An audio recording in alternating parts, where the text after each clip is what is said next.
and just learning the new platform that we started using since she was last sitting in that chair.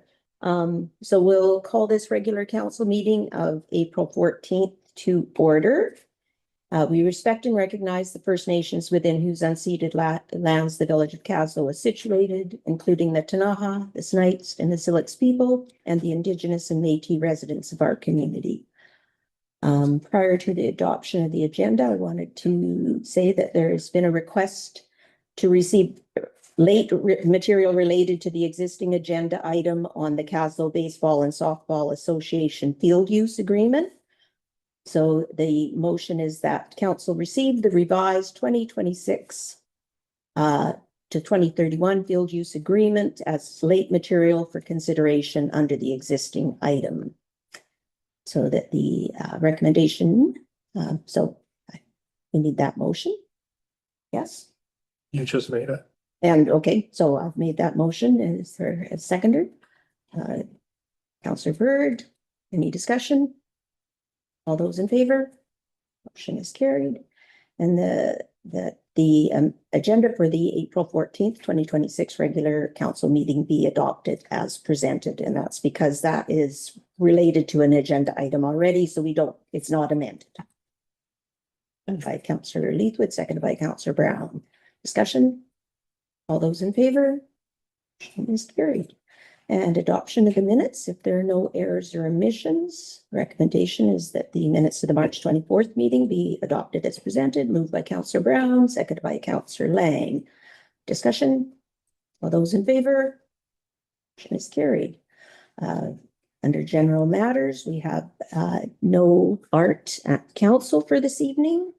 But we do have a presentation of the 2025 financial statement and auditor's report. I missed that earlier. 2025. Yes. Heading.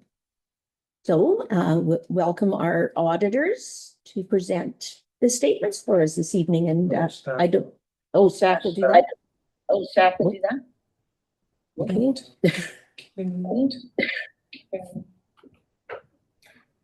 So thanks, everybody. Did Robert want to say a few words about the financial statements themselves first, or we're happy to present our audit report first and then have him make a few comments? I just wanted to collaborate in a way that's helpful. We can really adapt any way. All right, we'll just wait a moment. We're still experiencing some technical difficulties here. Okay.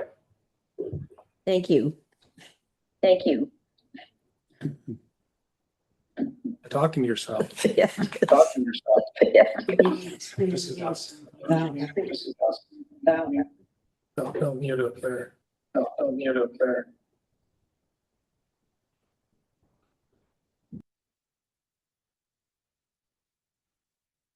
Pick up the microphone some. Check. Okay, we're good again. All right. All right, so thank you, Mayor Hewitt. Up on the screen, you have a presentation that I'll go through briefly and provide you with a high-level overview of the financial statements. And then I'll turn it over to our auditor to fill in any details and then introduce the auditor's report.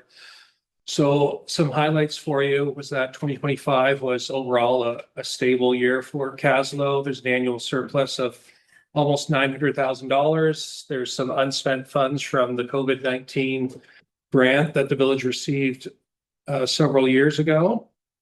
That's been appropriated within the general operating fund, and net financial assets have increased over the last year from about $4.5 million to just over $5 million.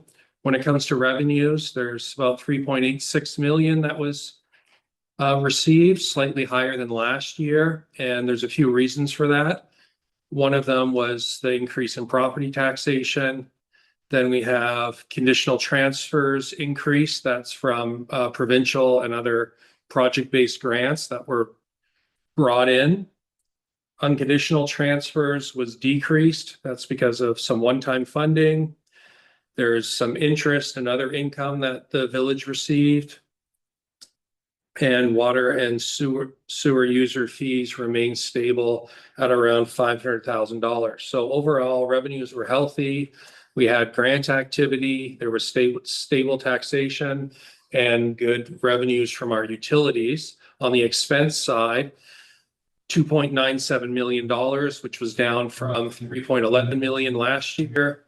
The reasons for that would be general government. There was some reduction in expenses, but the big one would have been FireSmart. So we did not use roughly $132,000 of FireSmart money last year that we had anticipated. There was an increase to operations of the aerodrome. So as council knows, there was some work done there. And then we had asset life cycles and disposals decreased your amortization by about $400,000. So when it comes to expenses overall, no major concerns, and we had a few reductions. And then when it came to your capital projects and reserves, there's about $966,000 in tangible capital assets, which is about triple what there was last year. The reason for that is because of the investments that were made in the buildings, primarily the Kemble Memorial Center, and then funding that went into the water system through the UV treatment plant project, which leaves you with reserve balances of $4.41 million. So up about $400,000 from 2024. When it comes to your reserves, which I'll also touch on later in tonight's meeting when we get to the budget and financial plan, Growing Communities Fund is at $973,000. Water Infrastructure Reserve is increased up to $676,000. Library Reserve increased to $700,078. $778,078. $778,403. And that was due to donations received. And then, so generally speaking, good financial capacity, and you are funding your future infrastructure needs, which is a good sign. Overall, the health, well, cash increased from up to 6.62 million. Last year it was 6.23. Liabilities decreased. The reason for that is because our deferred revenue in the form of grants was brought over to fund projects. We reduced asset retirement obligations at the Kemble Memorial Center when we remediated much of the asbestos. And so that left you with net financial assets of improving by $500,000 up to about $5 million. So overall, reserves are growing. Kaslo has no debt, and you have healthy cash balances. Looking forward, continue to be heavily dependent on grants, including conditional transfers that you'll see even in 2026. We're transferring money that's been set aside in grants we've received. You'll see it come in to revenue. Nearly $1 million was invested in capital projects last year, and that'll continue to be the focus moving forward.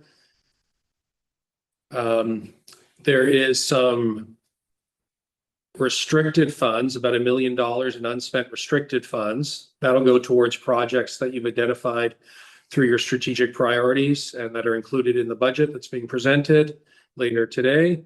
And then we have some pressures. The aerodrome and general government costs continue to increase. So staff will have to keep an eye on that as we proceed. And then perhaps what I can do now is turn it over to Jeremy to fill in any gaps and then lead into the auditor's report.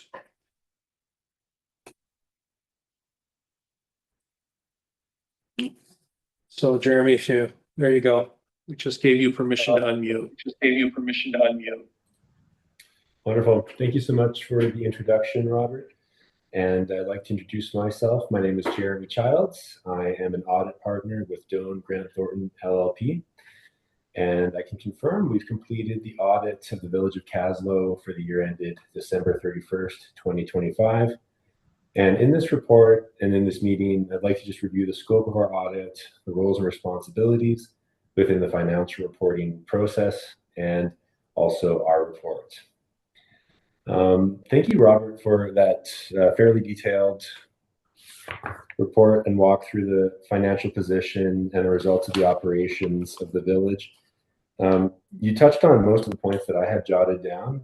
Maybe what I'll do is I won't add in anything else, but I'll be happy to take any questions later on from either mayor, council, or anyone else. I'll start by going over the audit process, the scope and responsibilities of an audit. So in an audit and the financial reporting process, are you able to hear well? Just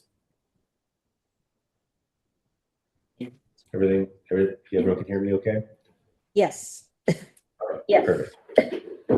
So in an audit, there are three primary stakeholders in this financial reporting process. There's management, there are those charged with governance, as in council, and then there are ourselves as auditors. And in this process, management is responsible for maintaining an accounting system and designing and implementing a system of controls designed to safeguard assets.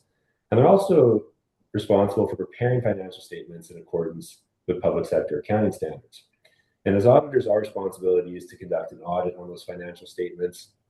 In doing so, we obtain reasonable assurance that the financial statements are free of material misstatement.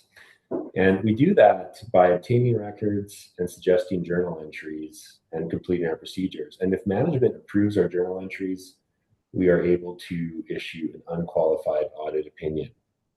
And also in this process, there are those charged with governance who are responsible for oversight of management and to be the recipients of this information from ourselves as auditors. In an audit, we use a risk-based audit approach. So we don't reperform every transaction, but we do focus on the areas that we believe might have an elevated risk of material misstatement. And we design our procedures, and those procedures consist of analytics, inquiry, and tests of detail. We design those procedures accordingly. For all municipalities, there are inherent risks in revenue recognition, the recording of deferred revenues, and as well, of course, in significant estimates, particularly with newer standards that require a lot of judgment, like the asset retirement obligations. So further, we also presume a level of risk in all organizations, municipal or otherwise, related to management override, particularly in smaller organizations, where it's difficult to make sure we have all the required segregation of duties. We respond to those risks by testing a higher number of transactions in those areas and by using a heightened level of professional skepticism. And we also test a significant number of manual journal entries.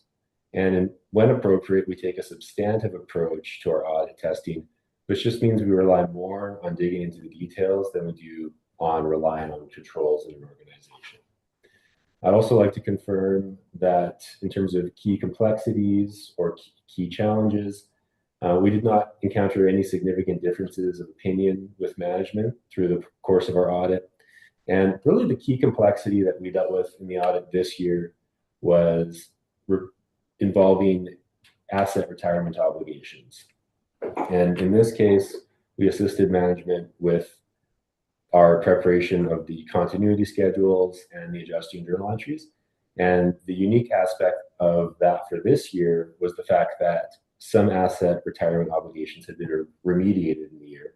So we had the full life cycle for the first round of asset retirement obligations. I'd like to also confirm that we are independent of the village in accordance with the rules of professional conduct for the BC Chartered Professional Accountants. And with that, I would like to go into our audit opinion. So I'm happy to report we have issued an unmodified opinion this year, which is a clean audit opinion. And, very high level results. Robert had touched on these, but the financial statements report a surplus of about $890,000 compared to $665,000 in the prior year. Total net financial position was in an asset position of $5,085,000 and had strengthened compared to the prior year. And significant capital additions were made to a total of mid-900,000s and that was concentrated in the Kendall building and water infrastructure. So I don't have much to add to Robert's comments, but I do want to say a large thank you to management, staff, and council for their assistance in this process, and I'm happy to take any questions. Well, thank you. Are there any Thank you. questions? Are there any questions?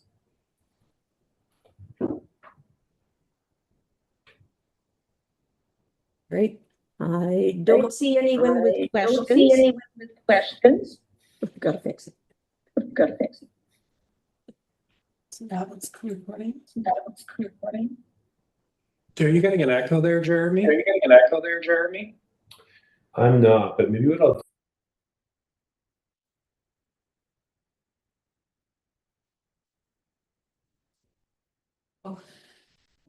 Now we can't hear you. He's We muted. don't have an echo, so we might be good. Oh, we're, Can they hear us? Yeah, they can hear us, yeah. All right. Well, it's a good thing there were no questions, Jeremy. All right. It's going to be awkward later on, though, with if there's questions from public. That could be an issue. But, all right. Is there anything else we need on this item then? No, the actual financial statements are a business item. And there's a recommendation to accept them and forward them to the province, but for the purposes of the presentation, there's no action needed. All right. Well, thank you for joining us, Jeremy. Is he gonna stay for later or no? No, I don't. Okay. All right. Thanks again, and sorry for the technical difficulties. We were happy to have you join us and provide your audit results to us, and thank you for your work with staff. We deeply appreciate what they've been doing. I was commenting to Robert. That Never mind, mute them again. that I believe this is the earliest we've had our financial statements presented to us in many years. So I think it's a testament to the work of our staff and your team that we were able to have these before us today. So greatly appreciated. We're done muting them. Good night. Yeah. It's almost tempting to log everybody out and back in again to see if we could fix it, but that I think it was just, having, I think it was just Jeremy for whatever reason, Oh, the way okay. it was connected. okay, Because interesting. every time he muted, unmuted is when we got the echo. Okay. All right, so now we are to the public input portion of our evening. So we'll now open it for the verbal submissions. The time limit is 15 minutes, and when I call your name, you will have the opportunity to provide your input, and please begin by stating your name and place of residence, and you will have up to 2 minutes to speak. After all of the speakers have provided their input, council members will have an opportunity to ask brief clarifying questions through the chair. Council will not engage in debate, and if a speaker's input relates to operational issues, staff will be happy to assist you during regular office hours. So are there any questions? We'll go in the room first. Any questions? we're allowed to ask stuff that's on the agenda, Or- Yes, think about it or whichever. yes, that's right. Process here, sorry. Yep, 2 minutes. I'm here for KBSA on behalf of, or because of, not entirely sure what I'm doing here, but I realize that there's going to be an increase to our cost of being able to play ball with the village. What am I looking for here? What's the? You have the contract that we have, the terms. Yeah. You'd like to negotiate. Oh, I don't want to negotiate anything. Anyway, that's all right. Better.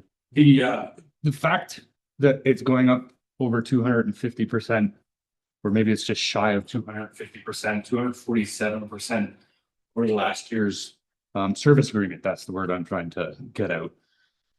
It seems like it's just a little bit excessive, and I'd like to.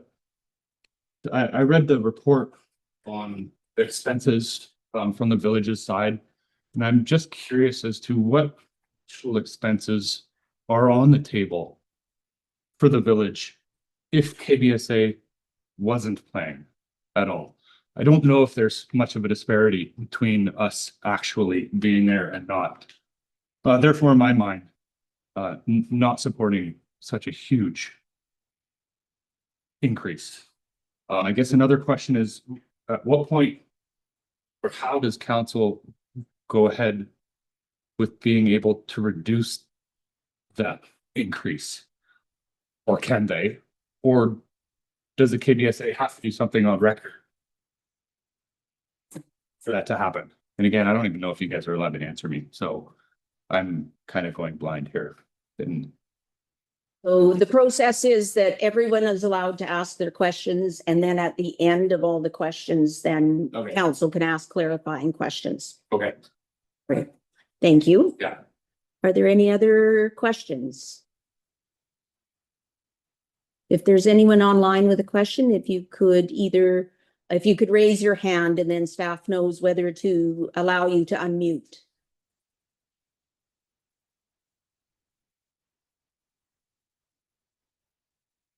All right, are you seeing anyone? Is there just the one screen? Okay. All right, so then there is just the one question. Part of it is operational, so that regarding the expenses. Council can't speak to those, so that's something that you would address with staff during regular operating hours. And as far as we have received, and I don't know whether you were here at the beginning of the meeting, we've received supplemental information from KBSA, and that will be taken into consideration when we discuss the agenda item later on in the evening. Okay.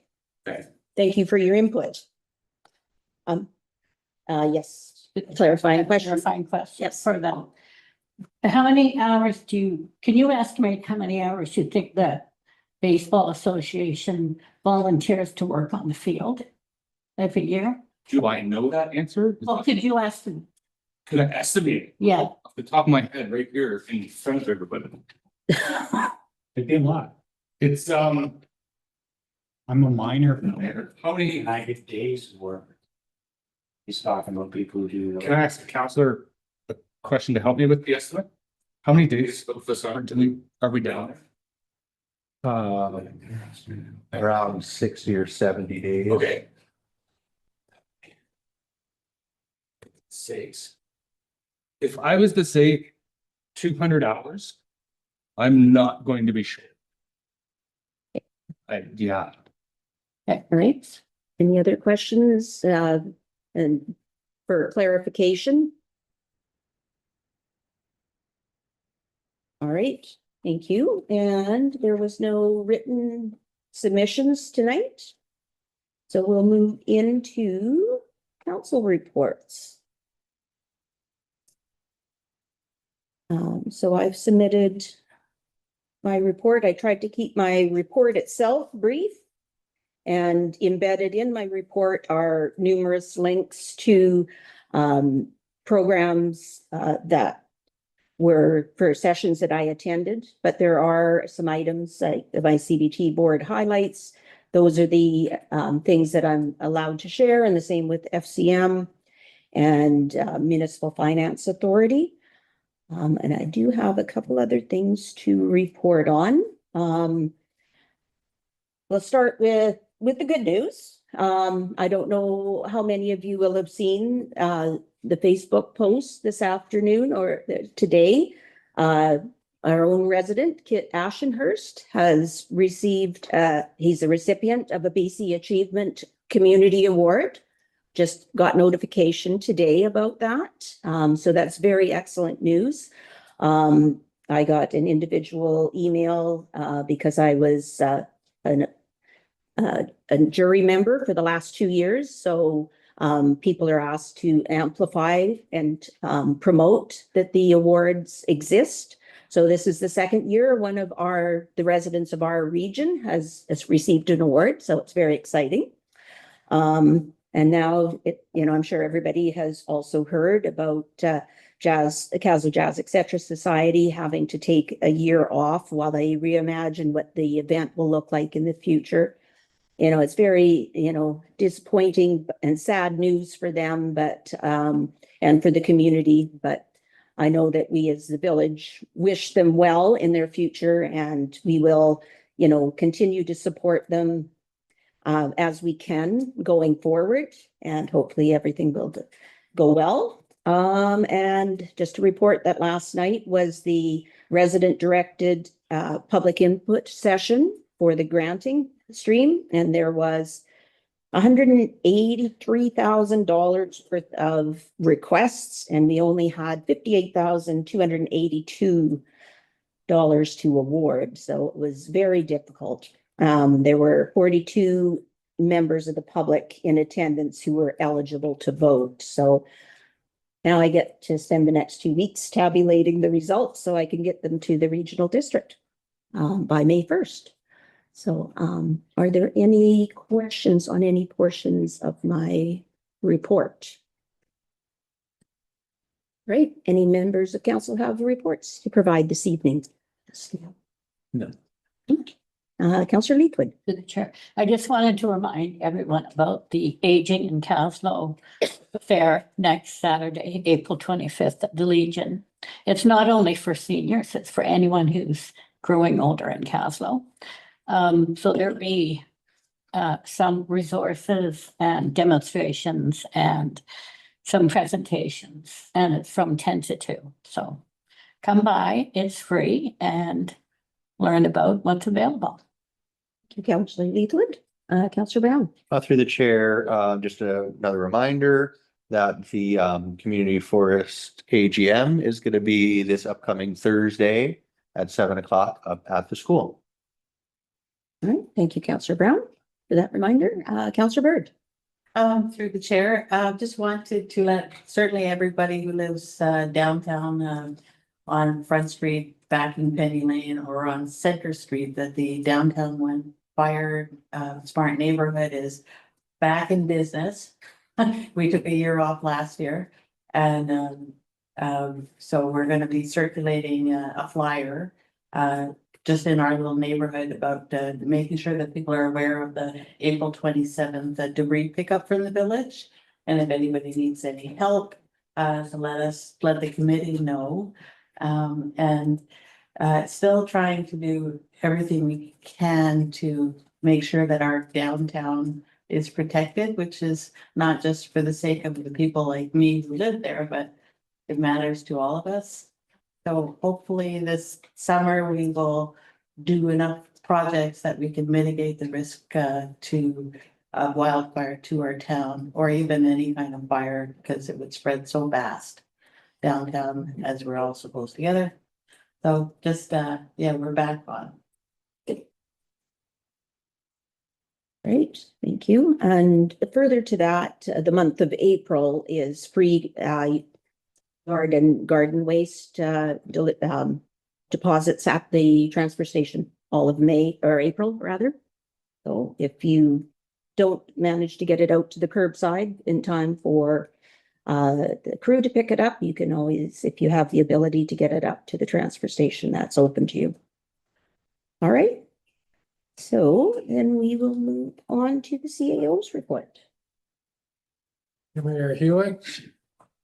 Starting with information system. So staff recently attended an insurance conference and they were highlighting the risks associated with cybersecurity. And as a result, staff are going to meet with our service provider to develop an action plan in the event that there was a cyber incident affecting Kaslo, and review what our existing protocols are so that we're not caught off guard. And part of that work is going to be focused on ensuring that we're aligned with best practices for remote access, which is a point of risk for many municipalities when staff are remote and logging in. Sometimes those safety mechanisms break down, as well as there's multi-factor authentication, which council might be familiar with. Anytime you log in, you then get a text or an email, and there's a secondary code you have to enter.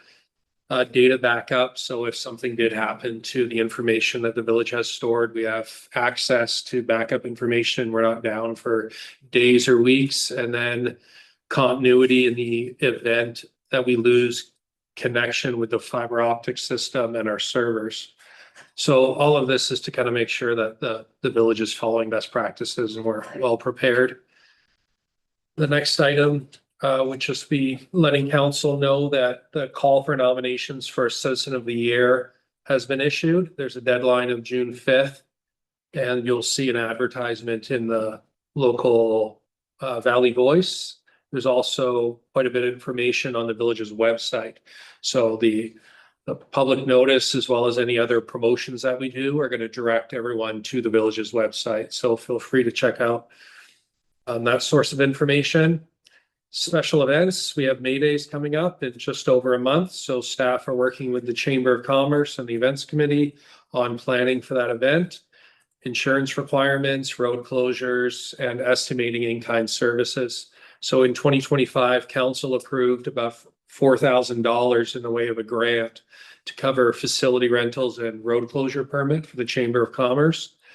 However, that did not include things like staff labor and equipment costs. So what we're going to do is develop a cost estimate for the labor and equipment cost related to those in-kind services and provide it to council at your April 28th meeting alongside the Chamber's request for special event financial assistance.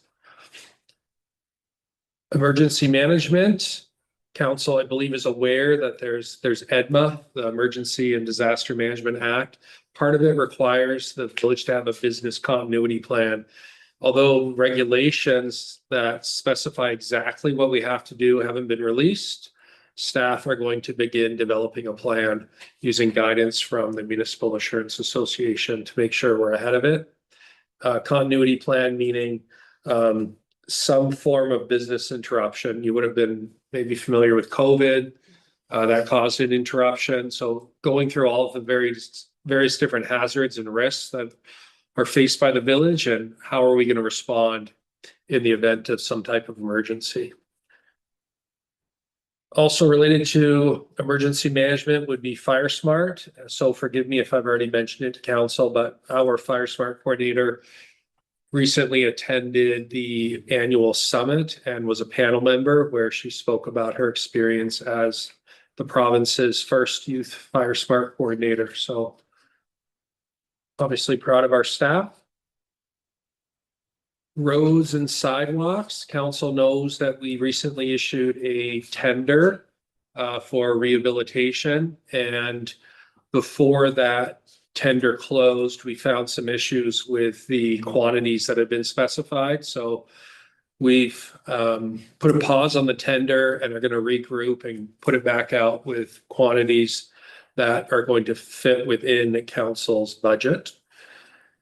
And finally, water utility. So McDonald Creek water supply, there's an agreement that council, I believe, had been presented with some information in 2025. RDCK and village staff have been going back and forth on the terms. So that will be brought forward to council at your next meeting at the end of April. It's a 5-year agreement, and the intention was to provide the village with enough time to consider whether to explore boundary expansion. Thank you, Mayor Hewitt. Thank you, CEO Baker. Are there any questions?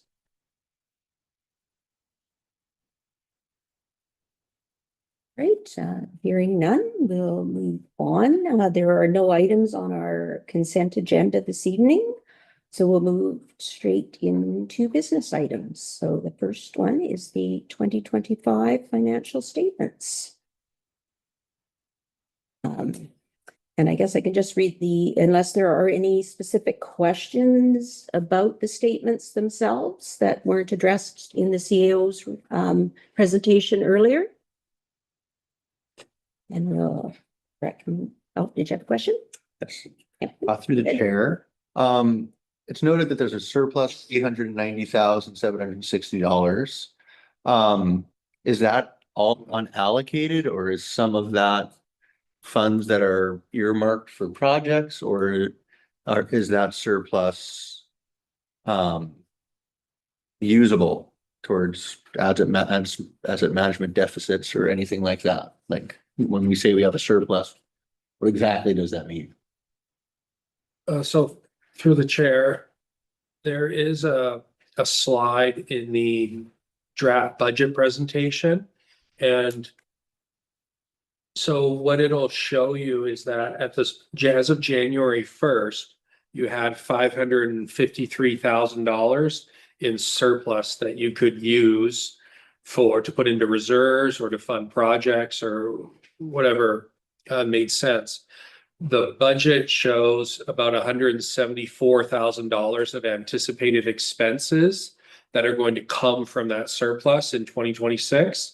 And so by the end of the year, you would be left with about $380,000 in surplus. Have a supplemental? No, just for me. Councillor Bird. To the chair, just clarifying, that's not the contingency. There's an amount for contingency, but surplus and contingencies are two different amounts. Through the chair, correct. Yeah. Any other questions before I read the recommendation? That the village's 2025 financial statements be accepted by council and submitted to the province for inspection. Moved by Councillor Brown, seconded by Councillor Lang. Discussion? All those in favor? That motion is carried. Now we'll move into the presentation of the 2026 to 2030 financial plan. CEO Beaker. Thank you, Mayor Hewitt. I'm going to share my screen.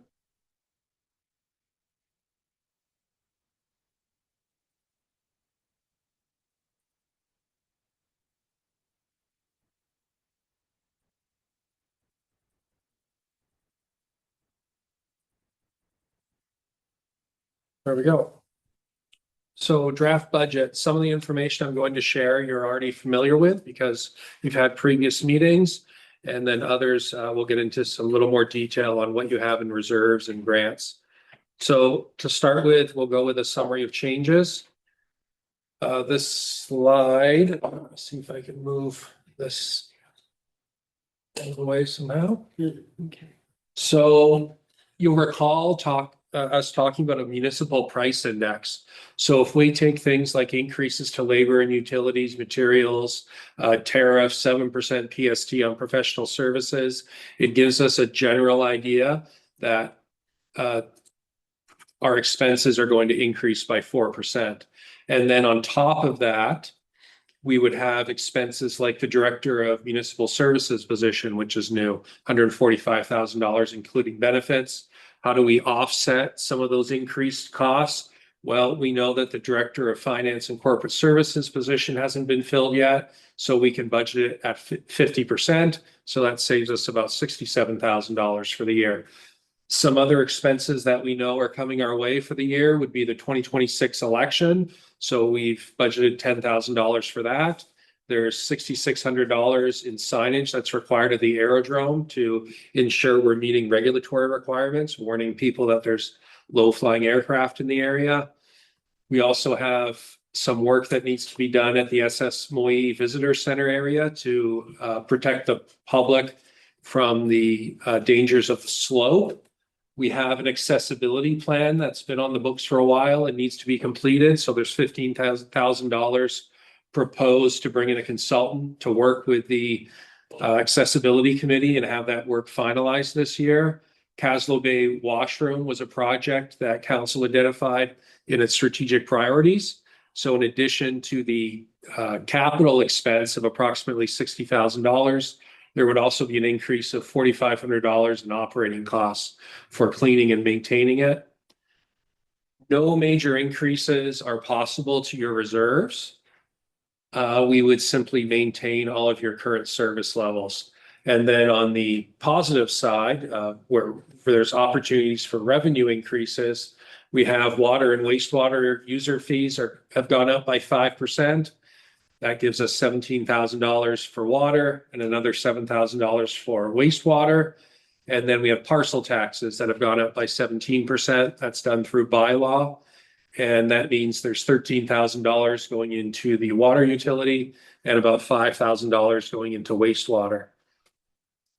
Overall, it's a 9% general tax increase, which equates to about $76,700.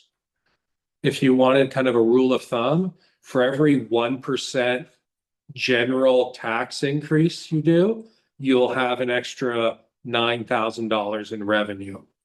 So 1%, 2%, 3%, and you give yourself an idea. The next slide or several slides are quick review of the projects that you indicated you wanted to proceed. Water treatment plant, well in the works. There's $500,000 needed to bring that project through to fruition. City Hall, the Widow's Walk on the roof. There's money coming out of the City Hall Reserve, $21,500. That's basically all the money that's left in that particular reserve. And so there's $8,500 that would come out of the buildings reserve to make up the rest of that project. The Kaslo Bay washroom, $60,000 project, $32,000 would come from Columbia Basin Trust, one of the grants we received in a previous year, and $28,000 out of the Parks Reserve. Paving, we're aiming for a project of $800,000. It's being funded $255,000 from Community Works, $395,000 from Growing Communities, and $150,000 from the Transportation Reserve. So perhaps let's just pause here for a sec. I'm talking about kind of grants and reserves and where it's all coming from. After we talk about projects, I'm going to give you some slides specifically on where are your reserves now and where will they be at the end of the year if you proceed with all of these projects, and likewise with grants. The next slide is pressure reducing valves. So $115,000 from the Community Works Fund and $115,000 from the Water Reserve. Maybe just a highlight for council, the Water Reserve, how does it get funded? Well, mostly from parcel taxes. And if there's any surplus funds from user fees that we didn't need for operating expenses. So the user fees and the parcel taxes, whatever's left goes into that reserve. Housing initiatives, we have $120,000 coming from a provincial grant that was received. You'll recall that that's related to the OCP and zoning bylaw updates that you've heard about recently. And then we have a project that I will take on in this year. We've been waiting for our director of finance to come on board, but needs to proceed. There's some modules that are required in our finance software. And so we'll be using the COVID funding for those upgrades. Next Generation 911 is a project that our municipal services clerk has already begun working on. There's $40,000 set aside from a provincial grant. They'll be looking at our street addressing and making sure that it matches with what the RDCK thinks we have. And then that information will be shared with TELUS, who is the representative for the province when it comes to 911. Flood and erosion mitigation, there was this is kind of a two-parter. There's a grant we received for just over $100,000 related to disaster resiliency and innovation. And so part of it is going to be used to look at flood and erosion mitigation along the Kaslo River. And then the other half of, or more than half of that funding is the source water protection plan. So we'll be taking a look at all of the creeks that feed into our reservoir for water supply. Campbell Memorial Center, there is about $400,000 that hasn't yet been committed. We have until May 31st to get that funding committed. Then we'll be back to the province to see what we can do to try to keep that funding going forward and get as much work completed as we can at the Memorial Center. But we at least have an extension through to May 31st right now. And then asset management. is work that mostly administrative work, staff working with our asset management consultant to make sure we have all the data we need to provide council with a robust capital plan for at least the next 5 years. Wastewater treatment plant is entirely grant dependent, so we have an application in to the province for $3.8 million. And if it's approved in 2026, we would spend about $130,000 doing the design and tender for the expansion of that treatment plant. And then also entirely grant dependent development approvals program. We applied in the fall we applied about a month and a half ago for $190,000 from UBCM to help us pull together all of the systems that we need so that when we have a developer, for example, looking to create a subdivision, we can move quickly with their application, and staff have all the training they need to get it before council and give the approvals so that we can try to meet our housing targets that came through our needs report from 2025. Okay, so most of that was a bit of a review. And now the next several slides are going to be on reserves and then into grants.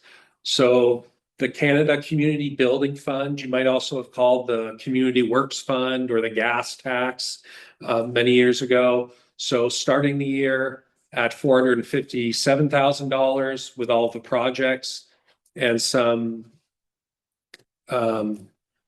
new revenue coming in from that fund, we'll end the year at $188,000.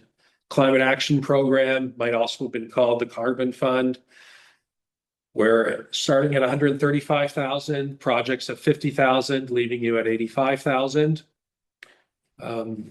Growing Communities Fund, there's $974,000 that was provided a few years ago, and $405,000 has now been allocated through projects. Cemetery care is a legislative requirement. You're required to have this reserve fund. And so there is about $108,000 in that fund. Sewer infrastructure. So this is in large part influenced by the liquid waste management plan that we're required by regulation to have. And what it does is the plan tells us what infrastructure we have and how much funding we need to be putting aside in order to ensure it's adequately funded for asset renewal. Starting the year at $310,000 and ending at $340,000. Most of that revenue is coming from the sewer parcel tax. Water infrastructure, again, mostly funded by parcel tax, $191,000 coming in. We have the UV treatment project on the go in 2026. So by the end of the year, you'll end up at $638,000. Transportation fund, starting at $191,000. We have expenses anticipated related to that $800,000 paving project. And so you'll end the year at about $42,000. The aerodrome, as mentioned, has some signage requirements. And so that fund will go down by about $6,500. Sick leave bank and settlement, that money is set aside primarily for when we have staff that might retire and there's a sick leave payout required through the collective agreement. So there's funding set aside for that. We have a contingency, $137,000. There's a library reserve.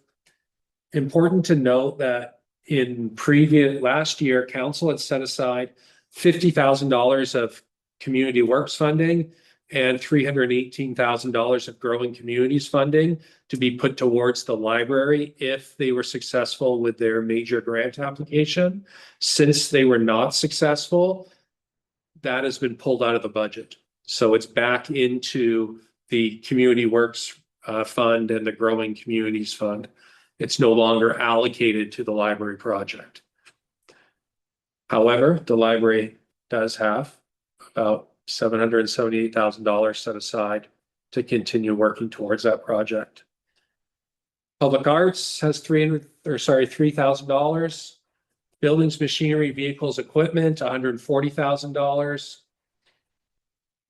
The arena, there'll be $10,000 that comes in every year from the regional district, so that'll leave us with $174,000 at the end of the year.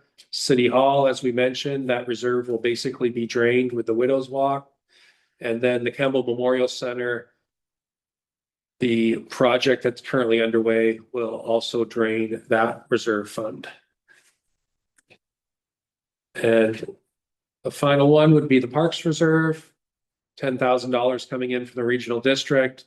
We have expenses related to the Kaslo Bay washroom. And so you'll end the year at $190,000. All in all, starting the year at 4.5 million and ending at about 3.5 million. So that's all of your reserves. Any questions for CEO Baker? Councillor Brown?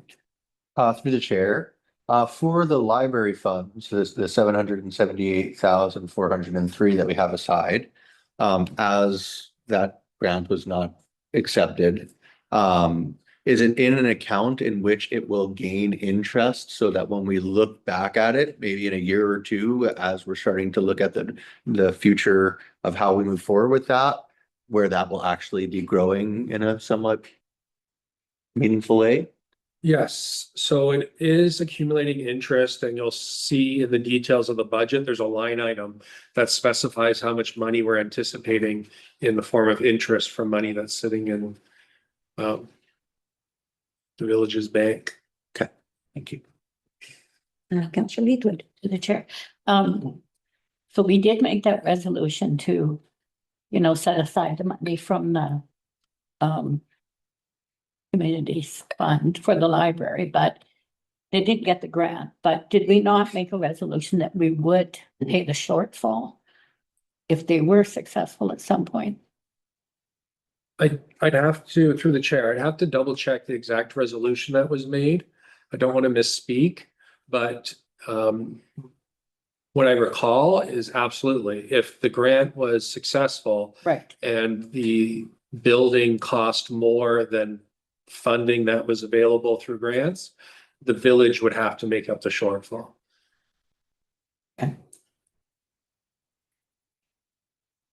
But also to clarify, the first grant, we had to Right. do that. It has to be made specific to the grant application that they're making. Because this second grant that they've been successful for, the difference was larger. Right. Because they would have received, I think it was 67% funding versus 75 or something like that. So we have to look at our situation at the time. Right. So Okay. it only goes with attached to the specific grant. Okay. So that's my recollection. Yeah, it goes with the grant. So once that grant isn't received, you're no longer obligated.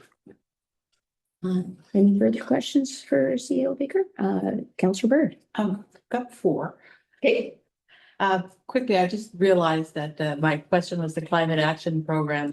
There's an expense of 50,000 and I couldn't find it earlier, but I realized you called it carbon. Is the Kemble Center? Yeah. So that's where that money is going. I was just wondering why the Public Arts has no expenses. Wasn't there with the new sculpture money that was to be spent on the bear? Through the chair, the funding for that sculpture comes out of operating funds, so basically from taxation, and the reserve is set aside for other purposes.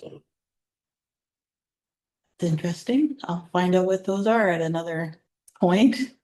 What the purposes of the Public Arts Fund is, if it's not to help pay for the sculpture. So, Councillor Bird, I think what would happen is we put money in the reserve, but then we have to take it out, right? Because we replenish it. So there's always something in the reserve for the sculpture. So essentially, rather than transferring it and transferring it just comes out of operating, because essentially that's where it would come from. And there was damage another year that we had to fund out of our probably out of our reserves. So I think that's probably why we've got a reserve fund for damage, because we're responsible once it lands in our park. Transportation, there's 175,000, I'm noticing discrepancy of, that there's 25K left over after spending 175,000 on the paving. And I'm wondering if any of that is gonna go to signage. And if that's applicable under transportation, we have so many road signs you can hardly read. But I don't see that that's been budgeted for, or maybe that is where ICBC have promised to pay for signage. Through the chair, so now that we have a director of municipal services, they've been asked to take a look at the report that ICBC developed for us, Yeah. as well as the road sign and street marking guidelines. So those will be whatever work is done through the operating budget. And we have not pulled money out of the reserve to fund any of those operating expenses for 2026. So the wastewater treatment facility, if we get that grant and we expand or make it more efficient, our wastewater treatment facility, obviously we can infill, it becomes possible where it isn't now and solve several problems downtown. I'm wondering if the Green Municipal Fund could also be would also be a fit for improving the efficiency of the wastewater treatment plant. We've just recently made one grant application, but wouldn't that be a good fit? It could be. So yeah, I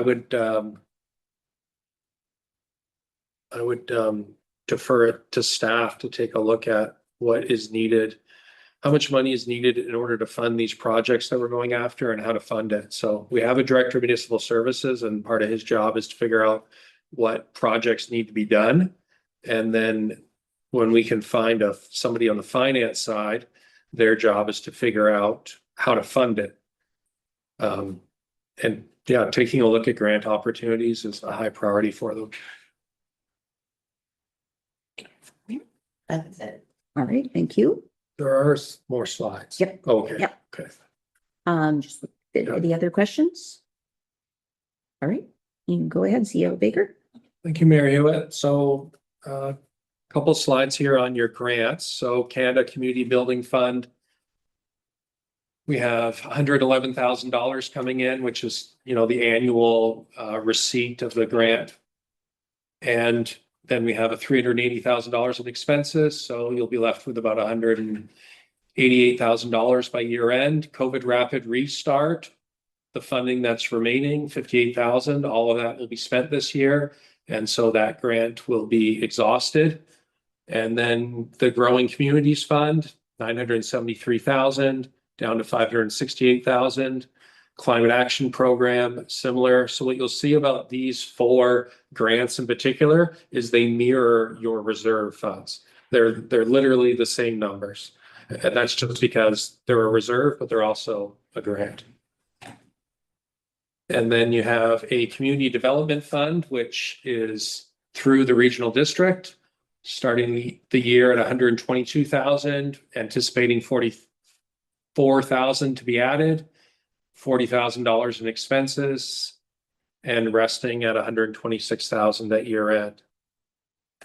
There are other grants that the village has, but these are multi-project grants that are being dipped into from multiple projects that we discussed.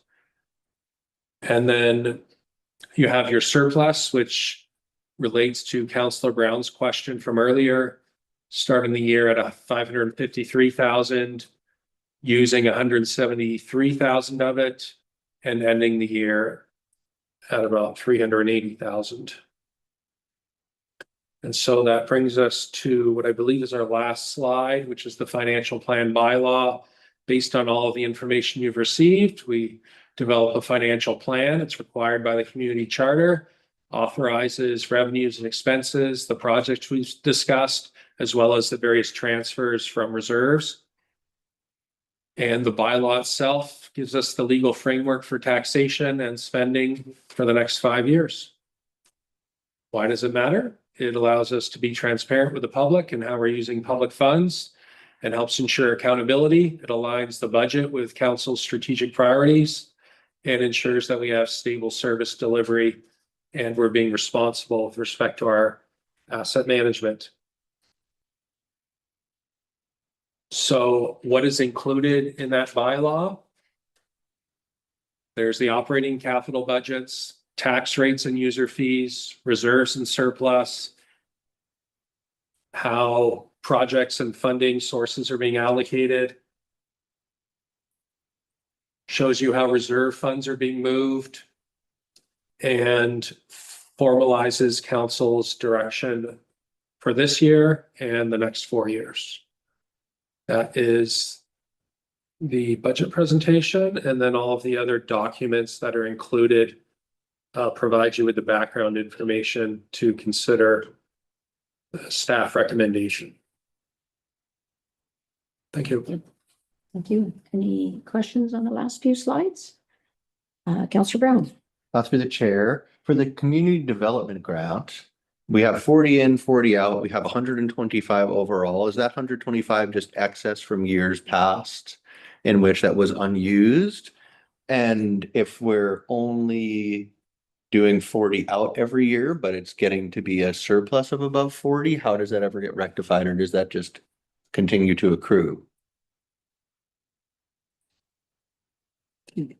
Go ahead.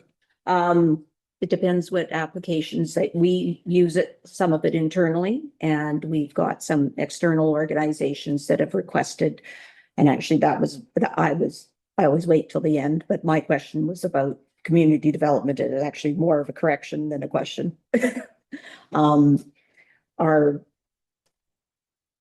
So for this year, we have reduced it already by 10,000 for the community services, our contribution to the House Next Door project. Even though it was approved at our table in December, it didn't get approved at the regional district until the January meeting.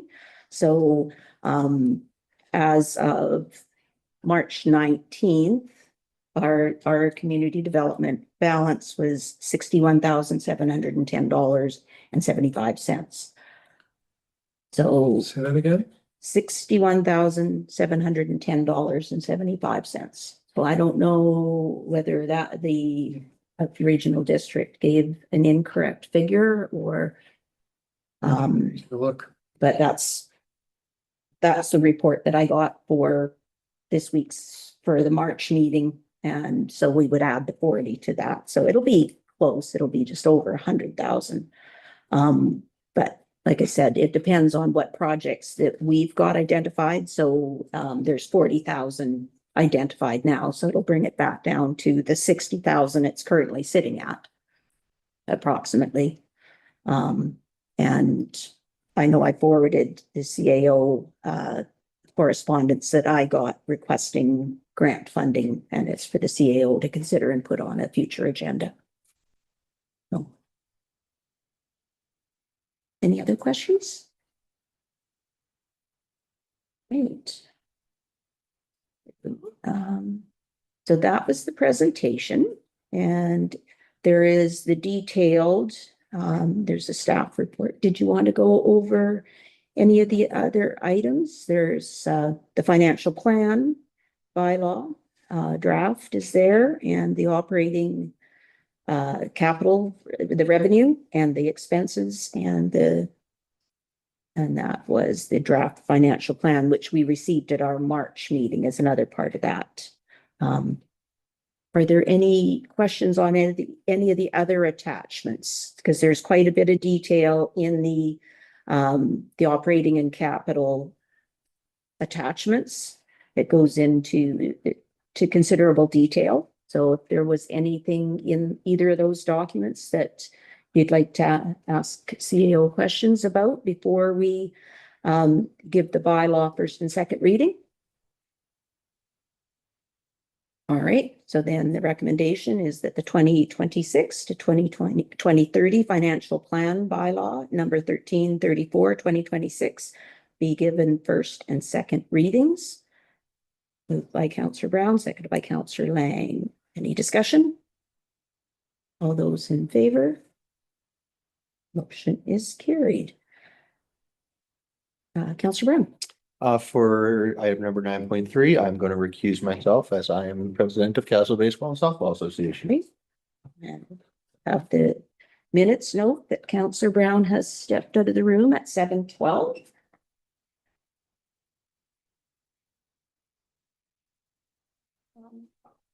Sarah Baker,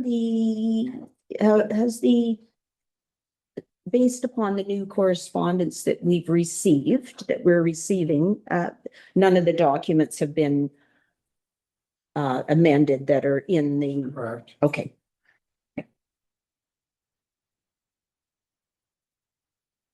You want me to introduce this? Yes, please. Okay. Yeah. So, as council has seen a staff report and a draft agreement through the agenda, and then received correspondence from the Baseball Softball Association amending their days and dates and times of usage. And so it's still not clear to staff exactly what the association's needs will be for the year. And it's okay, we can work out those details. What we're looking for from council at this point would be consent to execute the agreement that was provided to you late last night. And the way that agreement is structured is it simply says the village and village is going to allow the association to use the park for practices and games and all the normal things they usually do. Every year, we're going to ask the association what their usage needs are. So it could change this year, next year, year after. And once we receive that information and we're clear on what their usage is, then we're going to apply the fees and charges bylaw. And what's interesting about the fees and charges bylaw is that it only has a daily rate, $30 a day. And so it means consideration wasn't given to, well, what if you have two different users in the same day? Well, in this case, they both pay $30, even though they might use it in the morning, one in the afternoon, and they might only be using it for a couple hours each. But the bylaw doesn't allow us any other options. It's $30. Other ways in which communities might structure their fees and charges could be like a per participant fee. So let's say if minor baseball is increasing in popularity and every child is paying $10 a head and then it jumps up by 10 kids, well, then there's an extra $100 in revenue, so to speak, that would come to the village. And then in addition to all of that, what communities can do is have a rate, could be a daily, could be hourly, could be 2 hours, whatever council wants. But it could be a set rate for a nonprofit like the Baseball Softball Association. And it could be a different rate when you have a commercial enterprise coming, putting on a baseball camp and charging families $200 for a week-long baseball camp per child. So there's lots of different ways in which you can structure your fees and charges bylaw in order to support nonprofits or benefit as there's an increase in the usage of the field. But for now, we're quite limited in what we can do. It's $30 a day in the bylaw. And so what we're asking is that council endorse this agreement. It doesn't specify what the rate is. That's in the fees and charges. You can change it anytime. And it doesn't specify what the usage is going to be. It simply states the association is going to provide it to the village. We'll calculate it based on the number of days, and that's how much they'll receive an invoice for. Hopefully I explained the structure of the agreement okay. So, Councillor Bird. Since we got this new agreement, draft agreement last night, I haven't been able to review it. And I finding it, like what I like. I would, if you want to go through it, I'm not sure if I'm the only one who did not have time today to go through it, but really reluctant to weigh in on an agreement that I haven't read. Could I comment? Yes, go ahead, CEO Baker. So perhaps what I can do is, you know, if counselors had the opportunity to read the initial agreement when it came out with the agenda, and I don't know if everyone did, but that agreement specified the usage. It included the days and the dates and the times. The agreement that was sent out late last night removed that because we saw that it was uncertain what the actual usage was going to be. And so the real essence of the difference between the agreement you might have read on Friday night or Saturday and the one you got last night is simply removing the usage to simplify the agreement. And that would be the key difference. I'm not suggesting it changes how you feel about approving the agreement tonight, but that's the key difference. So to clarify, that had fixed fees in it for the days specified in the agreement, where this is applying the bylaw, which is the $30 a day, the fees and charges bylaw. Almost. So we'll call it the Friday agreement. That's okay. The Friday agreement said, here's a list of the days and times. And I think it was, that was the 110 days. Yeah. And then it said, we're going to apply the fees and charges bylaw of $30 a day. That's all it said. The Monday agreement says, we don't know the usage, but once we get it, we're going to apply the $30 a day fees and charges bylaw.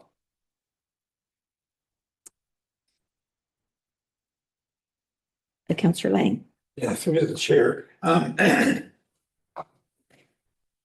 I haven't had a lot of time to spend on this myself, but I am concerned about the fairness aspect, because once you set the fees, it applies to everybody, right? Regardless of what group they're from. If they're using the field, they pay the fees. But we've got a group here that have put an extraordinary amount of work into that ball field over the last, whatever, 2, 3 years, 4 years. And they're in the process of building new dugouts and stuff like that. So I don't know how you go about it, but some consideration, I think, has to be given to the group that's spearheaded a lot of this work and is doing a lot of volunteer work, as opposed to, say, somebody like you mentioned could come in and offer to put a camp on or something and then make a profit off it. I don't know how you address that issue, but it is somewhat of a concern for me, especially belonging to the golf course, which has done hundreds and hundreds of hours of volunteer work to keep the facility and running. So I appreciate what's going on down there. So anyway, thank you. Councillor Leithwood? I do have a resolution that I would like to move. Okay, I'll ask if there's any further questions. We didn't have any resolution on it. No, Yeah. motions Okay, were did made. you have a question, Councillor Bird? In this, through the chair, in this Monday agreement, is there any recognition of the amount of in-kind services provided by the ball club?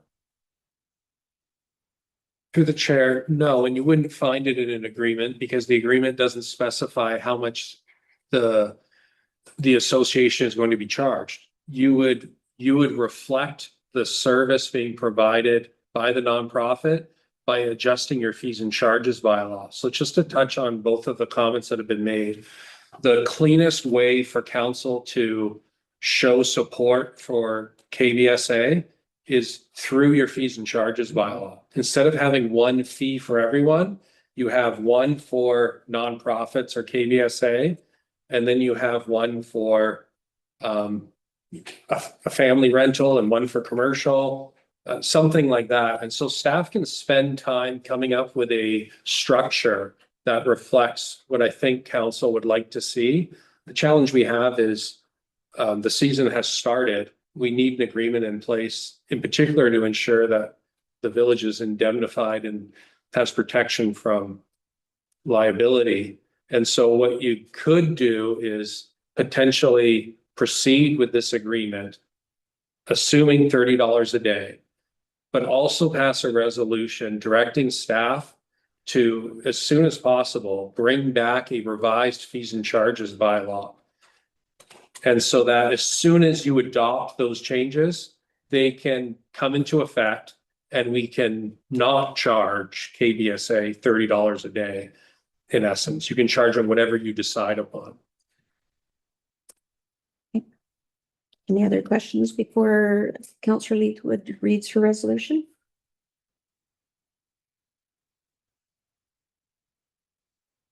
I think Councillor Bird is looking at her notes to see if she had any further questions.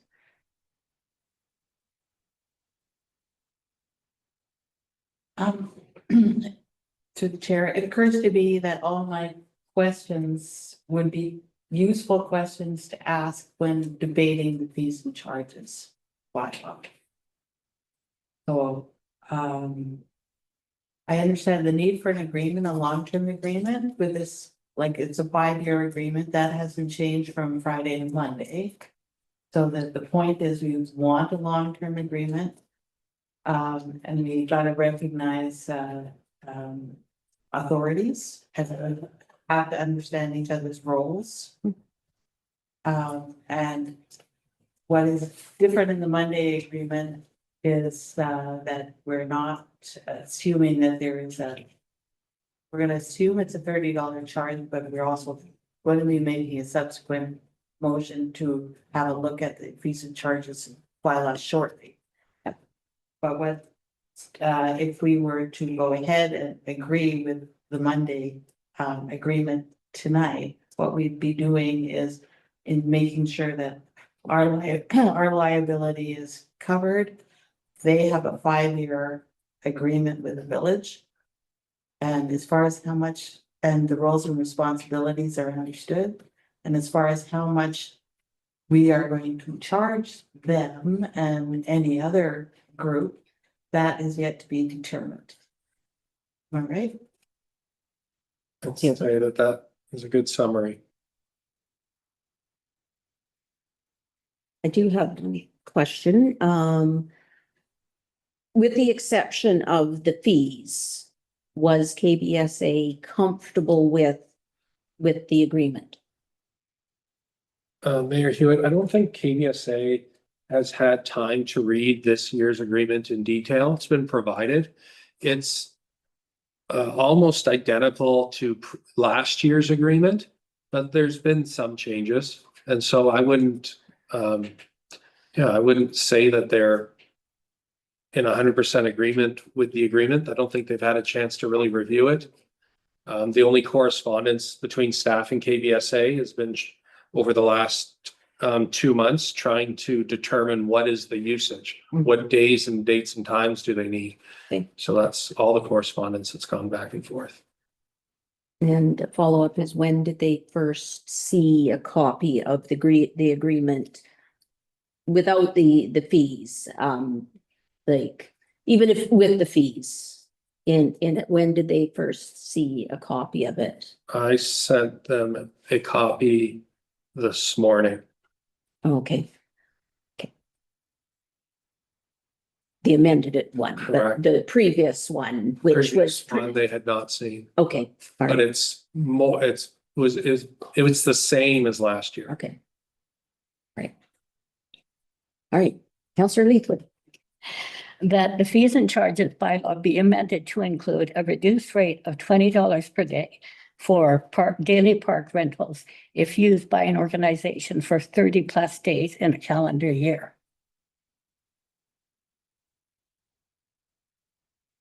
I'm gonna trouble you to repeat it so I can write it down, I'm sure. Or Yeah. can be repeated when it's seconded, but So if you could read it again so that we can get a seconder, because we need the seconder to be comfortable with the writing as well. That the fees and charges bylaw be amended to include a reduced rate of $20 per day for daily park rentals if used by an organization for 30+ days in a calendar year.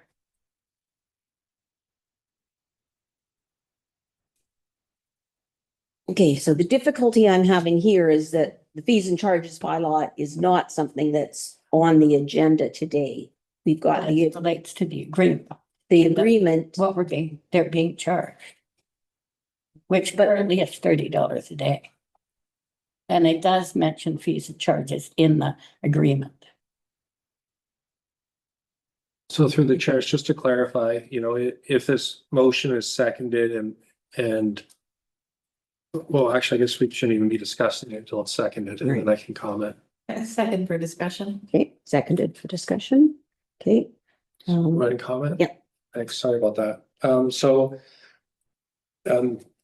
If the motion passes, then what staff would do is come back to council April 28th for first, second, third reading of an amendment to the bylaw. And then it would be March 12th, you would adopt it. And so just want council to know what the process would be. It doesn't come into effect tonight. It would be May 12th. What I might suggest is that if it's possible to still proceed with endorsing execution of a contract, we can get it in place. And in good faith, the village can withhold invoicing of KBSA until council's happy with the fees and charges bylaw rates. And then we'll apply those fees and send the invoice to KBSA. Is that? Right, that was my intent, that we could still pass, the agreement, but clarify the charges.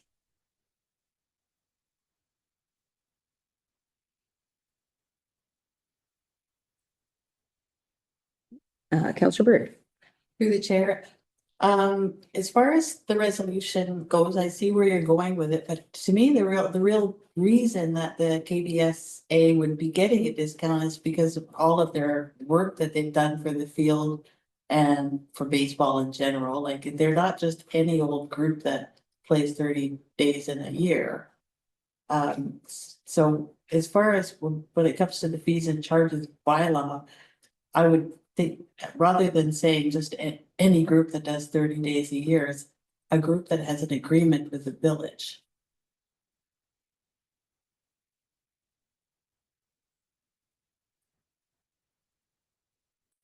So if you could read back and we can see if that, Yeah, I still don't have it all. oh, okay. I'll put right here. So I just wanted to see whether if there was somewhere that what Councillor Bird is asking, if that could be incorporated in that resolution. And if you would be agreeable to having that be a friendly amendment, or if we have to introduce a formal amendment to the motion. So we need to, if we could read that out again to see which mechanism we have to use. Well, could I just clarify through the chair? Yep. I mean, obviously, yeah, what you're saying is definitely what kind of led me to giving them a reduced rate because of all the work they've done, but lots other organizations have different ways that they get benefits, like the arena pays a set lease fee for all the work that, which is a reduced sort of rate. So this is a way that we can recognize the efforts that the baseball puts in and make it affordable for them by giving them a reduced rate. Because it's so many days in a row that they're using at a $30 rate that makes it unsustainable for them. Councillor Bird?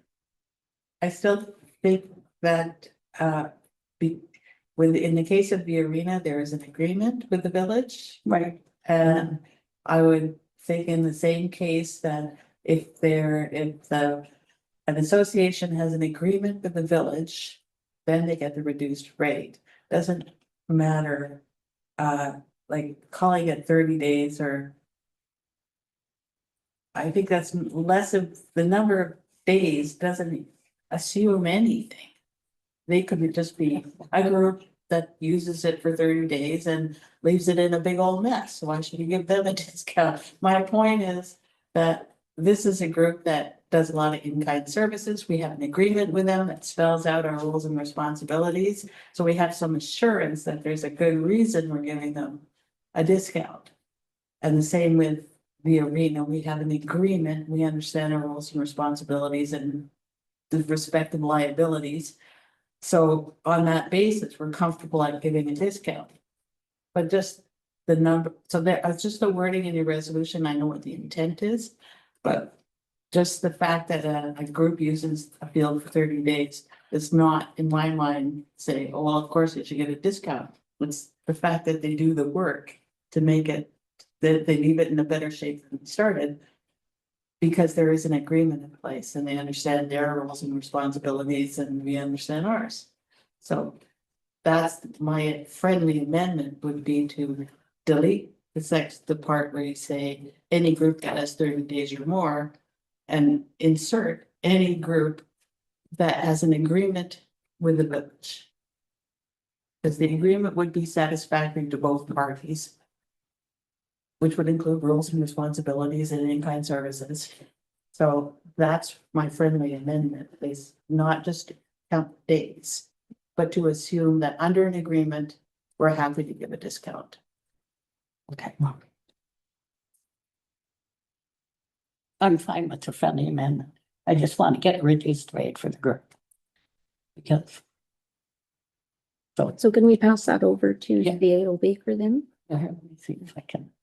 Mayor Hewitt, could you also pass me the colorful notes? I just want to make sure we get the amendment process. Oh, okay. Well, if it's friendly, then it just gets added to, right? Then the mover has agreed that it's not a substantive change, is my impression. And it has agreed to it, and then the mover of the amendment is the seconder. So as long as they're both in agreement, that becomes our motion because it's a friendly amendment versus something that's Hostile. hostile. Yeah, It doesn't change the intent no, of. Right. it just clarifies. Not intent, change her intent. Right. And it's friendly. Mayor Hewitt, could you mind if I provide some other information? No, go ahead, please. So, if we were kind of to do this from the beginning, what staff would present to council is, here's your cost of operating the ballpark. So let's say it's $50,000, and it's not. I'm just going to give you a number: $50,000, labor, equipment, materials, and then council needs to decide how much of that $50,000 do you want to come from general taxation, and how much do you want to come from user fees? And so you're going to have to come up with a percentage that you think is fair and reasonable. Generally speaking, parks will have what I would term a 5% recovery rate, meaning users pay 5% of what the operating cost is, and 95% of it comes from general taxation. That's just how it seems to happen throughout the province because it's so hard to recover those kind of costs. So let's say it's a $50,000 operating expense for Murray Pearson Memorial Ballpark, and you wanted to aim for 5%. Well, then that means you need to bring in about $2,500 a year in user fees, and the remaining 47,500 is going to come from taxation. So I just wanted council to kind of keep that in mind. Now, when it comes to the fees and charges bylaw, you would set your rates to achieve that $2,500 recovery. That kind of makes sense? So if council wants to do this thoroughly and properly, staff should let you know what it costs to operate the ballpark. You should determine what you want your split to be between taxation and user fees, and then you decide, Should it be $20 an hour, $30 an hour, or should it be a flat rate of 2,500 to KBSA regardless of how much you use it or whatever, that kind of a thing. Just wanted to float that out there. So council understands kind of the proper process to do it thoroughly. Councillor Leaflet. I understand what you're saying, but like when you take the baseball, for example, there's 168 users.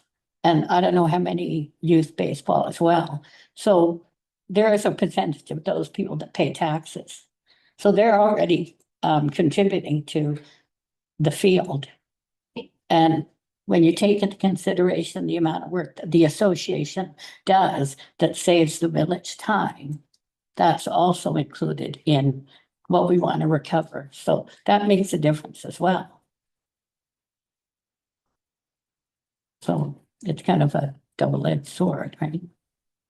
But anyway, so the intent of my motion is to try and make it a reasonable fee for the group that, you know, recognizes their contribution and what they bring to the village.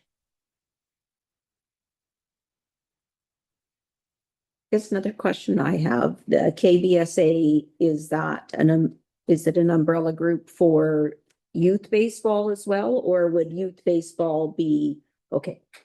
Yeah, it's both. Okay. So essentially, we know it's only one organization that's going to fall under this. Which includes youth, Yeah. ladies, and Yeah. adult players. So that's a lot. Yeah. Councillor Bird. Through the chair, do we know at this point how the user days are expected by the association? Is there a number that you feel like is a final number? 59 is what they. Yeah. That's Yeah. what it was, To 59. the chair, to be honest, it's not clear to me. It's not clear. We was provided with days and times yesterday, and I totaled 29 days, and yet KBSA was citing 59 days, so it's not clear to me what their usage is. Councillor Lang. Through the chair, I'm really getting the feeling that we don't have enough information in front of us to make a decision tonight. I am concerned about the liability aspects and that we need to get that dealt with. So if there was some way to sign an agreement that covered us off for the liability part of it, I'd be all for it, but I'd really like to have more information, and I think that all association people would probably like a few days to think it over too. If they've only seen the contract within the last 24, 48 hours, and I don't think. I just think we need a little more time to process this. But I don't want to put the village in an awkward situation as far as insurance goes, so I don't know if there's a way around it. So we can't introduce Right. the motion that was in the agenda yet, because we've got a motion on the table that's been duly moved and seconded. And at this point, we don't have, CAO doesn't have the actual wording because we have to, it has to be provided. Well, But if the CAO has the bulk of it, and then what Councillor Bird is wanting to introduce as an amendment can be added to it. So can we pass your notebook over? if you can read it. Sorry, did we make any friendly amendments? Yeah, well, we'll get you that started, and it was essentially that has a user agreement with the village. Now, what is it actually called? A facility use agreement. So what, just looking at what the Monday recommendation from staff was, which was to basically adopt the agreement where it doesn't include usage, it just says fees and charges bylaw. I think that recommendation can still stand, and then another resolution that is simple, that simply says that the fees and charges bylaw be amended to include a reduced rate to benefit KBSA. And then that would give staff direction to go away, come back April 28th with a rates for a bylaw for you to consider adopting.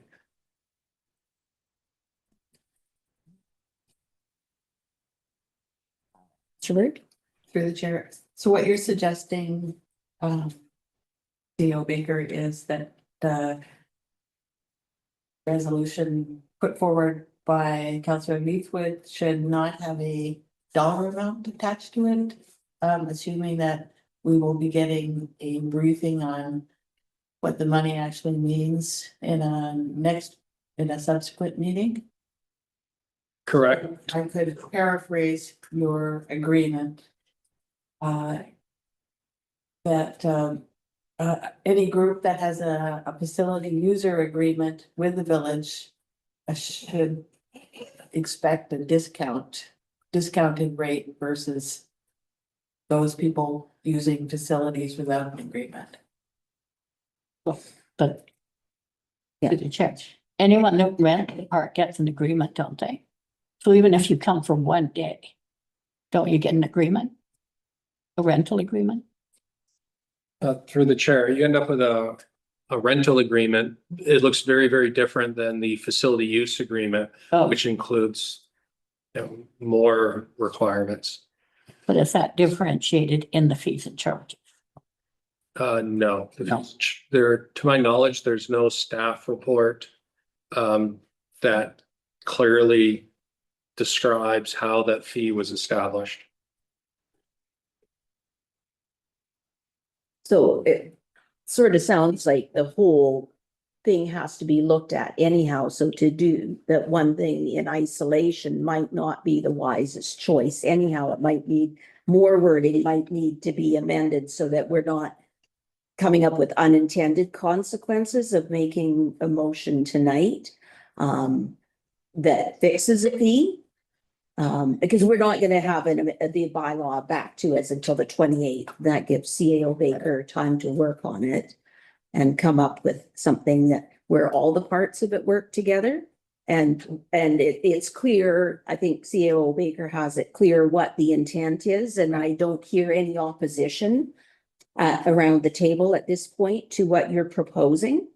So I think, you know, I've got a comfort level that CO Baker will come back with something that will reflect what are the wishes of council are, but being able to put the proper amount of time and effort into coming back with a good copy of the fees and charges that we can be happy with. Councillor Leithwood? Don't we need a resolution to do that though? Right, For him to- it'll be different than. Yeah, I'm not saying it has to be the one that I put forward, but in order to look at reducing a rate, then it needs to be a resolution still. Yes, and I Right. think CO Baker had recommended some wording. Did I hear some suggested wording when you were speaking? So if a council member was to offer an amendment to the main motion, the amendment might be something like to delete all of the words $20 a day per day thereafter and replace it with for KBSA, so that the way it would sound would be that the fees and charges bylaw be amended to include a reduced rate for KBSA. And then staff come back April 28th with a fees and charges bylaw that benefits KBSA.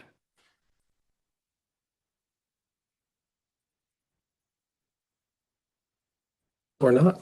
Well, that is definitely the direction that I'm going.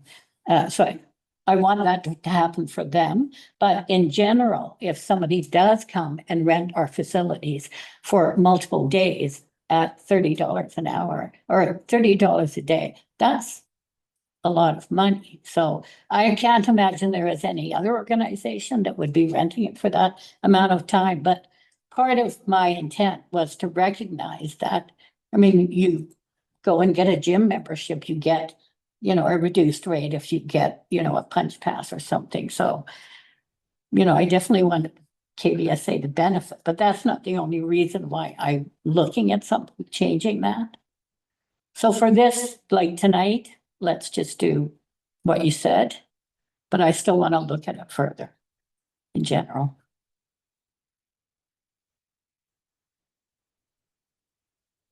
But does that change the intent of the original motion that was moved and seconded? Because it had a dollar figure. This one. Well, for tonight, just for us to move on, I can't make the amendment myself, can I? Because I'm, Or you could withdraw the motion.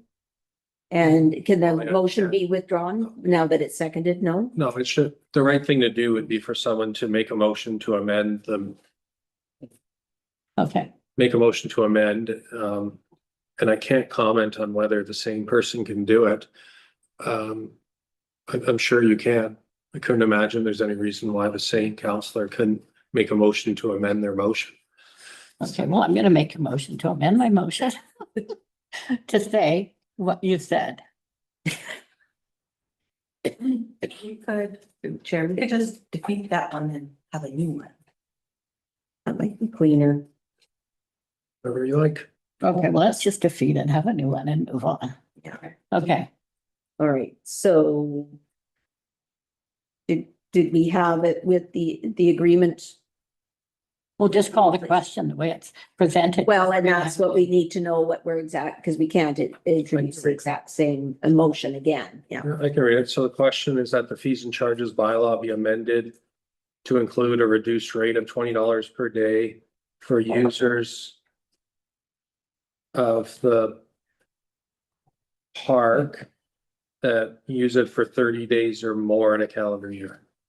That's the motion on the table. That's been Right. seconded. So. All those in favor? Opposed? Motion is defeated. All right. Okay, now I'll move what you said.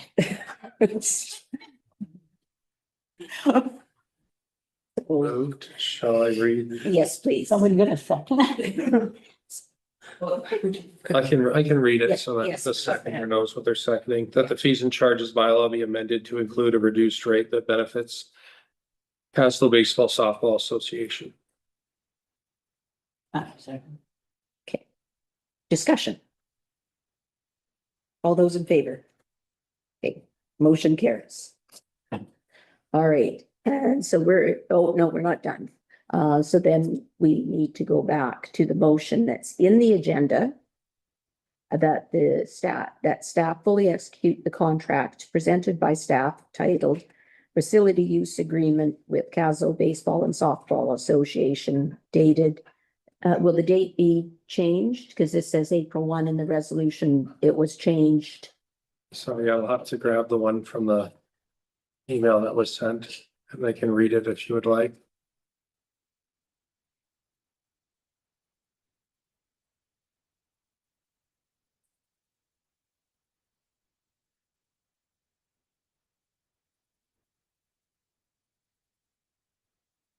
Find it yet? I have it if you'd like me. Yep, go ahead. That council approved the 2026 to 2031 facility use agreement between the Village of Kaslo and the Kaslo Baseball and Softball Association as circulated subsequent to agenda publication. Move. Second. Councillor Bird. Okay, any discussion? All those in favor? Okay, that motion is carried. Now we can, you're done with this item, so we can let Councillor Bird back in the room? Stuffy. Good, right? Yes, Thanks, guys. all right, so we will take a recess until 8 o'clock. Just because it's, yeah. We're gonna have to recess. Okay. I know it should be. I could have had it. I could have.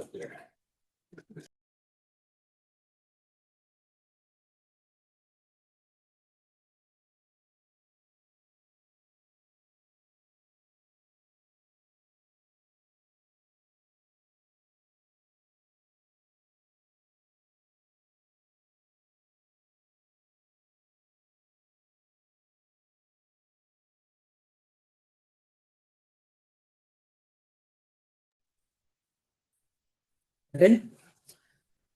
So we will reconvene and we are on item 9.4, JV Humphreys Secondary School Student Mural. There is a staff report and the recommendation is that JV Humphreys Secondary School be permitted to paint a student-designed mural on the village-owned concrete blocks located on A Avenue, subject to staff oversight of materials and installation.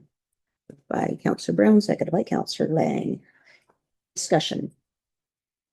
Councillor Leithwood. To the chair, they will be informed that they need to ensure staff is checking on the materials and installation, right? Through the chair, that's the intention of the wording in that recommendation is that village staff are aware of what they're using to paint it and take a look at it when it's all done to make sure there's no issues. Okay. Any further discussion? All those in favor? Okay, that motion is carried. Next item is the parcel tax roll review. So first, I guess I could read the recommendation, but I'm just not sure whether because it's scheduled for Tuesday at 4 p.m. and that we'll have enough members available because I've got a full day workshop for the regional district that day. And it doesn't end till 4. So what's the timeline? Is the timing of that such that it could be the results of the panel could be reported for the 28th meeting or? Okay, so we could move it to a different day? Or Possibly public notice has been issued. right, okay. Are there 3 members of council who would be available at 4 p.m. on Tuesday, April 28th? I will. Not at 4 p.m. at 4:30, I get off. No. Okay, so that was my fear. That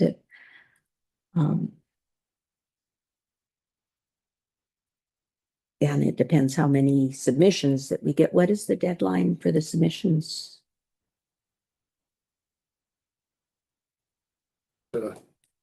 Check the staff. Do that too. April tomorrow at 2 p.m. Okay, so we would know. So what we could do is pass this resolution, and if there's no submissions, it doesn't matter. Right. But if there are submissions, then we might have to, can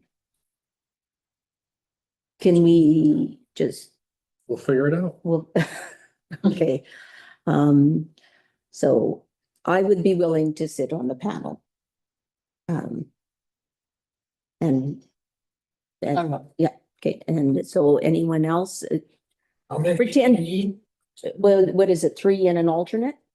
I think 3 is fine. 3 is Just- fine, If we're at 4:30 that day, then right, I'd be happy to attend. It's just at 4 I can't. right.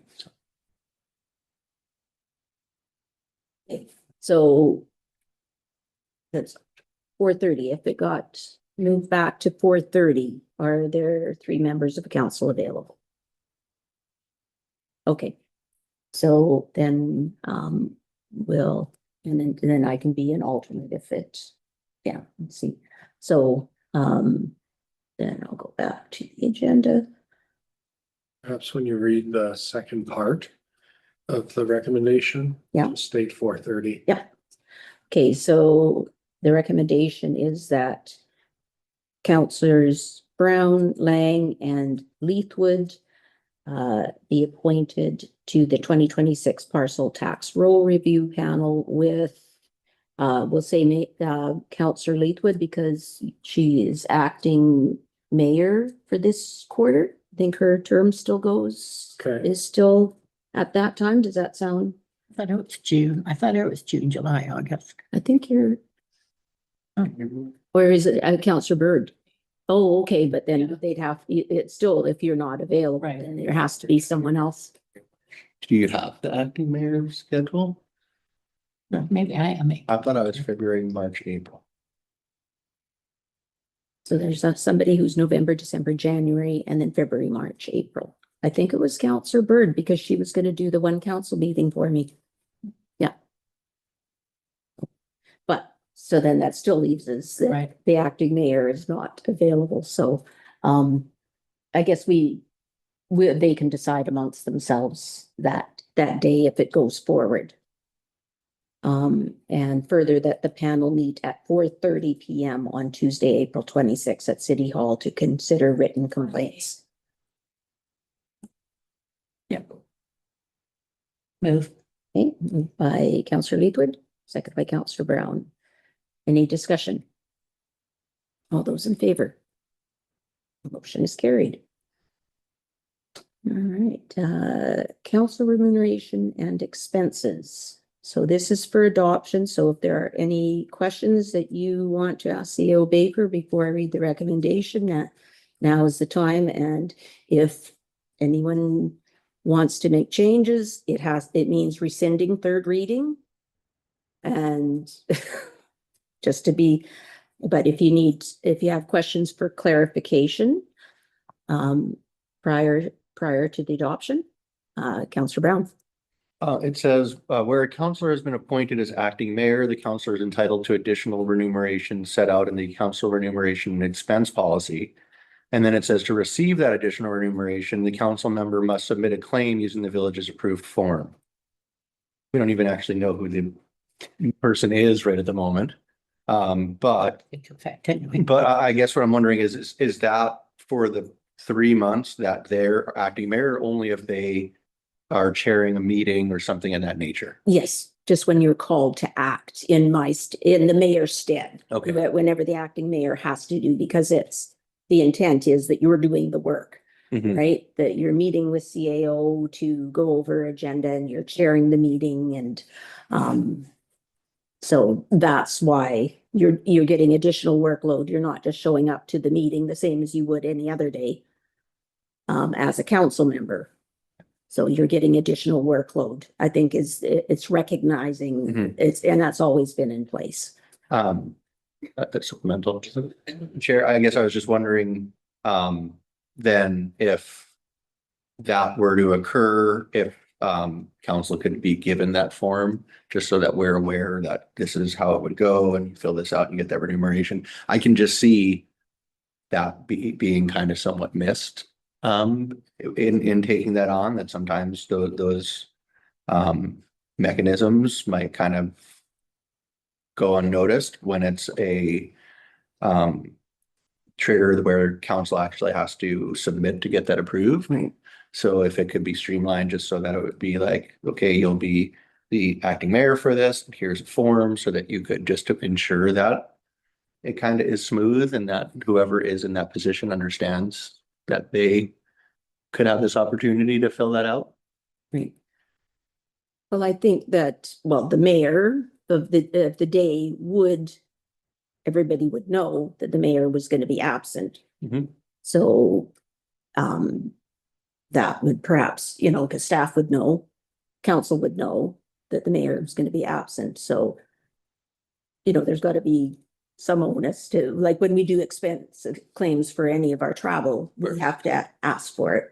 Yeah. Unless there is a fillable form that could be emailed and we just, you save it on your computer and you say, oh, well, I need to fill it out for a conference, or I need to fill it out for chairing a meeting, or whatever the case may be. Because we don't want to make extra work for staff for them to tend to us. Yeah. So any other questions? All right, so there are two recommendations, and the first one is that the council remuneration expenses bylaw number 1333 2026 be adopted. Moved by Councillor Leithwood, seconded by Councillor Lang. All those in favor? Motion is carried. And that the council remuneration and expenses policy be adopted. Councillor Leithwood and Councillor Lang, and we can discuss this because it's policy, not bylaw, if there's any questions on that. So any discussion? All those in favor? That motion is carried. And then we're on to 9.7, Building Attainable Housing Symposium. The recommendation is that the mayor be authorized to attend the Building Attainable Housing Symposium, which is scheduled for April 30th, 2026, and further that the related expenses and be authorized in accordance with the council remuneration and expenses bylaw. Move for discussion? Moved by Councillor Brown, seconded by Councillor Leithwood. Discussion?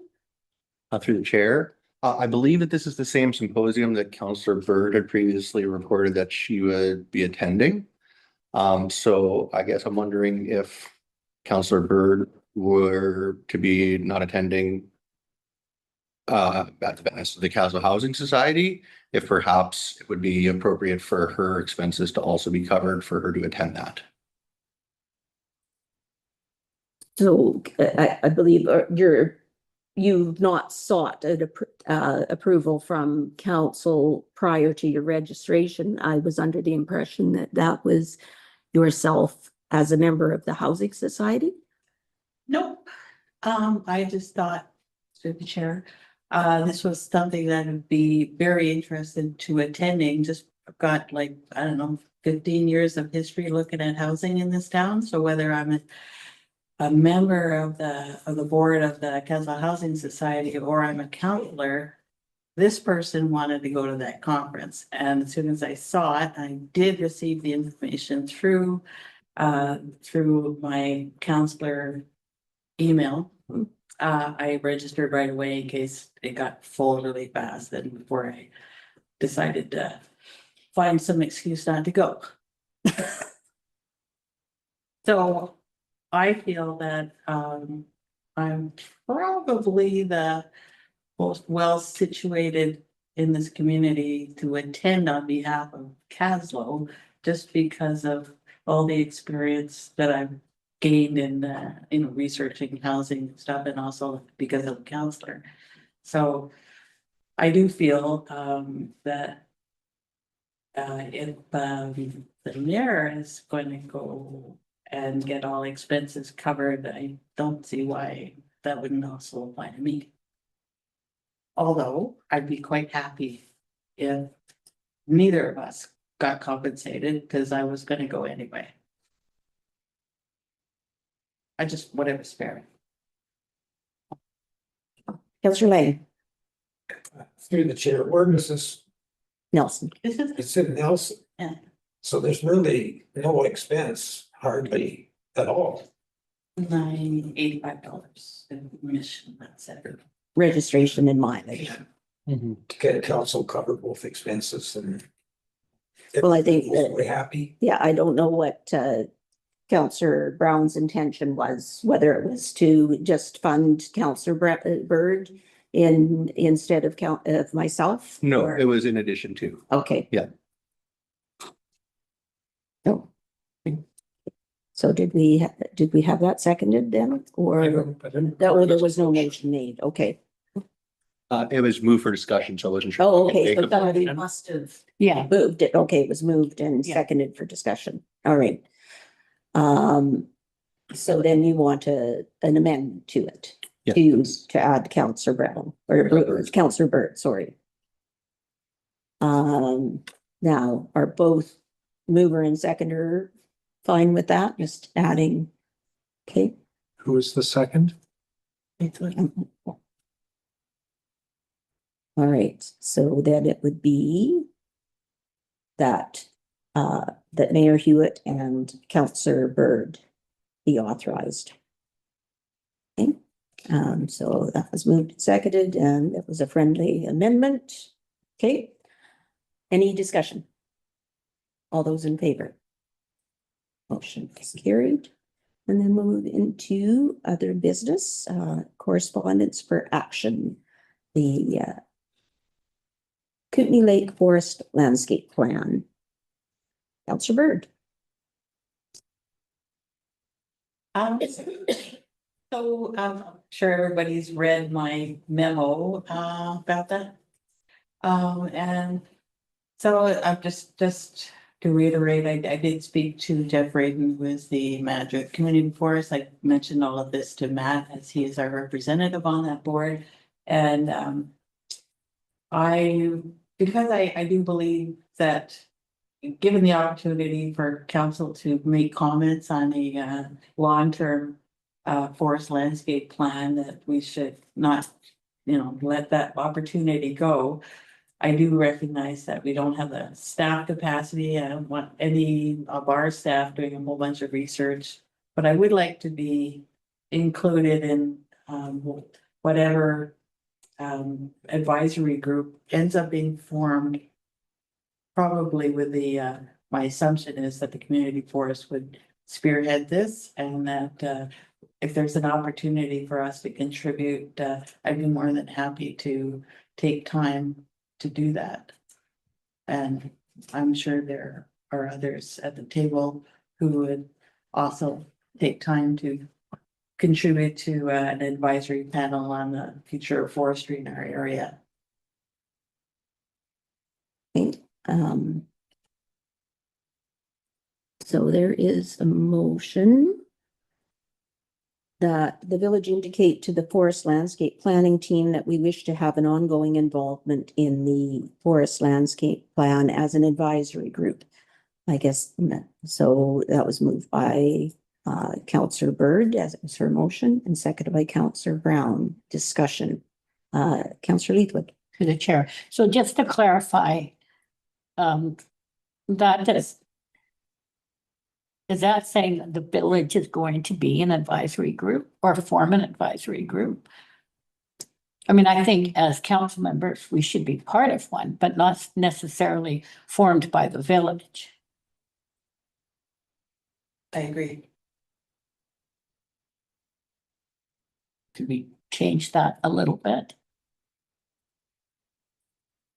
So, well, there are three options, which is the email feedback group, which is to stay, if you want to stay informed and share your input. Mhm. And that's ideal for those who want to stay in the loop and contribute feedback without a large time commitment.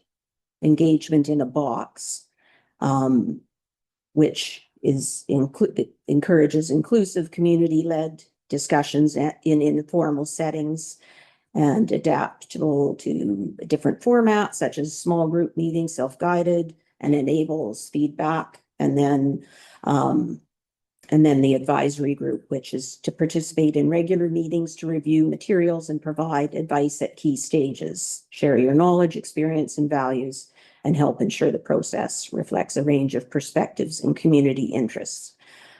I just want to make sure that it's not going to be expected that the village will then form this advisory group. I mean, there's different ways we can contribute, but I just don't want to put any onus on the village for them to expect the village to take that role to form the advisory group.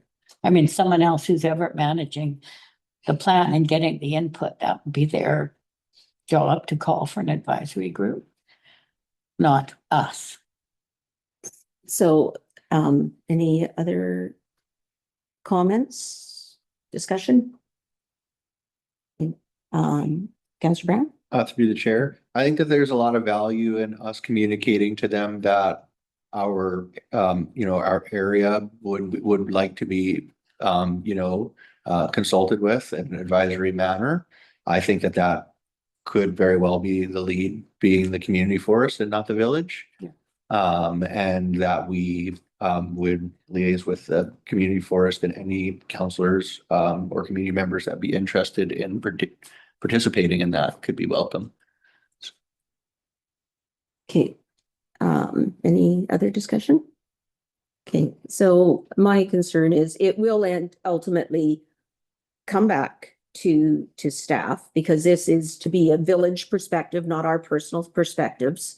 And do we even know that the community forest is going to sign up and express their interest to be part of this? Where this motion is being made on the premise that the community forest is going to do that. You've had a discussion, but I don't with the manager, but has there been a formal, I was at the last meeting and this was not on the radar, so it's already overdue. My personal preference would be the stay informed, because that still allows us to provide feedback and get the information, and that could funnel through staff and make sure that it comes to, that if there is information received, that it comes to a council meeting or gets funneled through to the council members who are interested in providing the feedback, but it doesn't put a lot of responsibility, because I'd hate to see us sign up for something that, nobody can ever show up for. And that doesn't look good. Like, we've got a seat at the table, but, and dinner served, but we're never there to eat it. That's my concern, and that's the only one that I see as a fit, because it was, clearly articulated by staff, and we have to respect that they have stated that there isn't the capacity to take something on, and at this point, we're saying we're interested, but with somebody else taking the lead.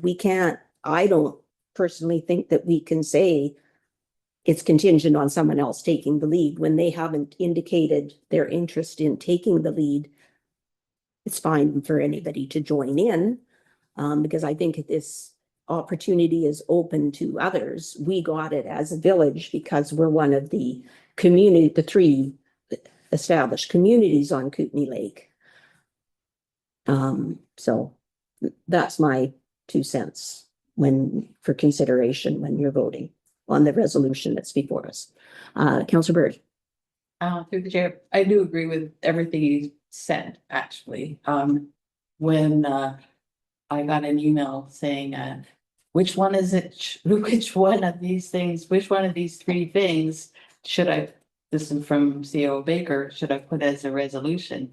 And I just didn't have a whole lot of time to examine it. And I went advisory group because I figured it would be good if we were advising, and as long as we're not leading it. Right. So, with further, I could withdraw my motion. Seconded? Was it seconded? It was moved and seconded. Okay, so we could. Yeah, well, under the circumstances, without knowing exactly what kind of leadership the community forest wants to do, that I do think that the motion as to be part of an advisory group is premature, and it doesn't. If we go with option 2, which I believe is the one about keeping up to date and getting the information. No, that's option 1. That was option Yeah. 1. Yeah. If we go with option 1, and that's what we'll ask staff to tell the ministry, Mhm.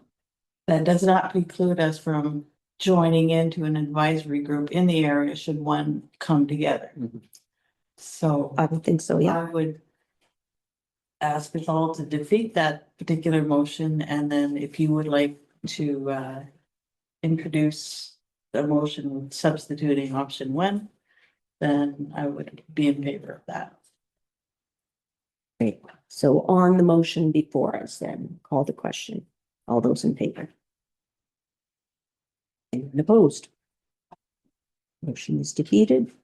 So then the recommendation would be that the village indicate to the forest landscape planning team that we wish to have ongoing involvement in the forest landscape plan via their option 1 as email feedback loop. Does that just substituting the wording? Okay. So I can move that, can I? You just did? Okay, seconded by Councillor Leithwood. Any discussion? All those in favor? Motion is carried. So then we'll just have to discuss a mechanism for how that information, as it starts to flow through, comes to council for those who have comment on the materials that are being discussed and presented, and any one of us can, because it comes from council. So, and I don't think there's anything stopping us from seeking outside counsel of those who are knowledgeable. If the community forest does not decide to sign up, then you can use your resources there to get information and provide feedback. All right, and then the next one is correspondence for action, RV park purchase and sale agreement, and that one is yours, Councillor Brown? That's correct. Okay. Through the chair, council received a letter from and Malik. And the items she bring up are, given that there's a transfer of public land in the agreement, she questions why there's no mechanism to guarantee development. She brings up options to reacquire, should the development not move forward or fail to complete construction. She talks about phased development agreements, but ultimately with the end goal being that we don't have another failed development in our community that starts and then isn't able to complete it. I thought that there's good sense in that, as we've actually had that happen in our community and are still trying to figure that out. So as that there is land in here that's public land, I thought that it was worth looking more into this, and the recommendation that it be referred to staff for further review, I think is a good recommendation, so that we can just understand more deeply if there's any mechanisms that we can use to ensure that we're this development not to be able to move forward within a period of time, or faithfully that land would then go back to the village of Kaslo.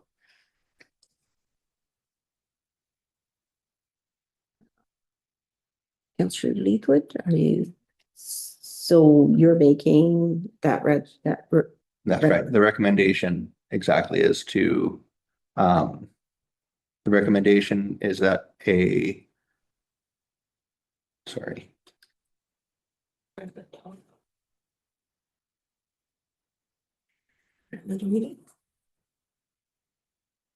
That the memo titled RV Park Purchase and Sale Agreement and dated April 14, 2026 be referred to staff for further review and report. Seconded by Councillor Bird. Discussion. Councillor Leithwood. To the chair. Would this delay the purchase and sale agreement, which is almost ready to be signed, I understand? Yeah, through the chair, signing of the agreement is imminent. And so the agreement might be signed before staff have time to provide a report back to council. So that is a risk. To the chair, subsequent. I mean, I understand Ms. Malik's concerns, and I think we all don't want that to happen. So once the agreement is signed, that has a lot of conditions that he's gonna have to meet. So I can't imagine why he wouldn't want to keep going with all the money he's gonna have to spend. Would there be another way after the agreement is signed that we could like try and address this? Through the chair, I think staff would have to provide further Okay. review report. Okay, okay.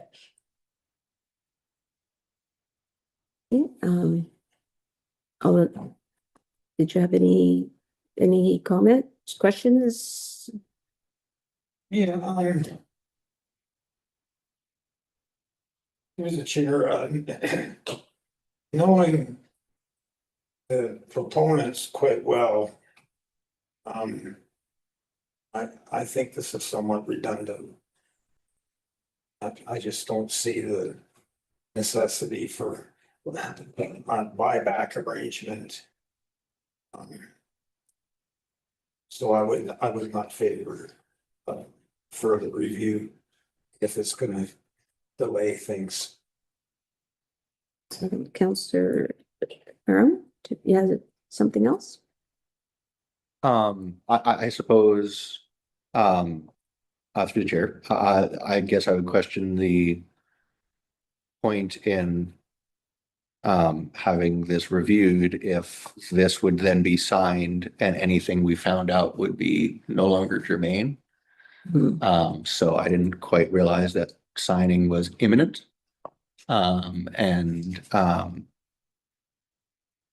Yeah, I suppose the concerns do not go away because signing is imminent. If anything, perhaps they get greater because if there is a hole in the plan that would perhaps leave us open to that, not knowing the proponent personally, I don't have that same assurance. Mhm. And so I suppose I would put it back to staff and ask what meaningful action could be taken to address this if the information would come to us once it was too late to act on. So are you asking CEO Baker right now? Yeah. Okay. Sorry, could you repeat the question? So my question is what meaningful, like if we're asking you to go and look into this information, but by the time that you come back to us with answers, it's too late for us to actually act because it's already been signed. Then are there, are there any meaningful steps that we can take to address this concern?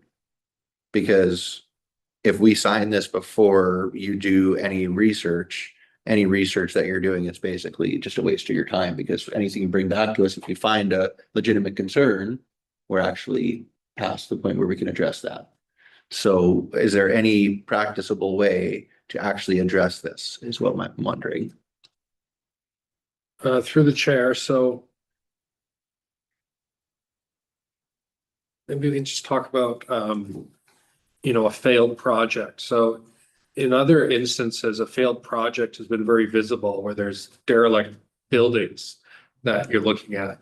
If this project, if the sale closes and there's the transfer of land and then the project does not proceed, you would have bare land with nothing on it. And so could look different than a failed project where there's a derelict building left behind. So I think that's an important consideration. However, it's totally possible that construction of the RV park starts and there's some pads laid out and a building constructed and then it doesn't happen. And at that point, I couldn't, trying to buy back land that has been partially constructed or altered. It'd be very complicated. And maybe further to that, I couldn't imagine that the property owner would agree to it as part of this purchase and sale agreement. If somehow we sneak it in beforehand. That part of me, yeah, those are just my thoughts. Yeah, I don't know what can be done to mitigate the risk of the project not proceeding to 100% completion. That's the risk. Councillor Leithwood? The chair. And in the event that the project fails or whatever, we wouldn't be able to buy back the road allowances, right? The chair, that's correct. You would not, the road allowances would be well gone. Yeah. The right of presumption for the province would be lifted. They wouldn't exist. So it would be unclear, what are you buying back? Because what you own right now would no longer exist.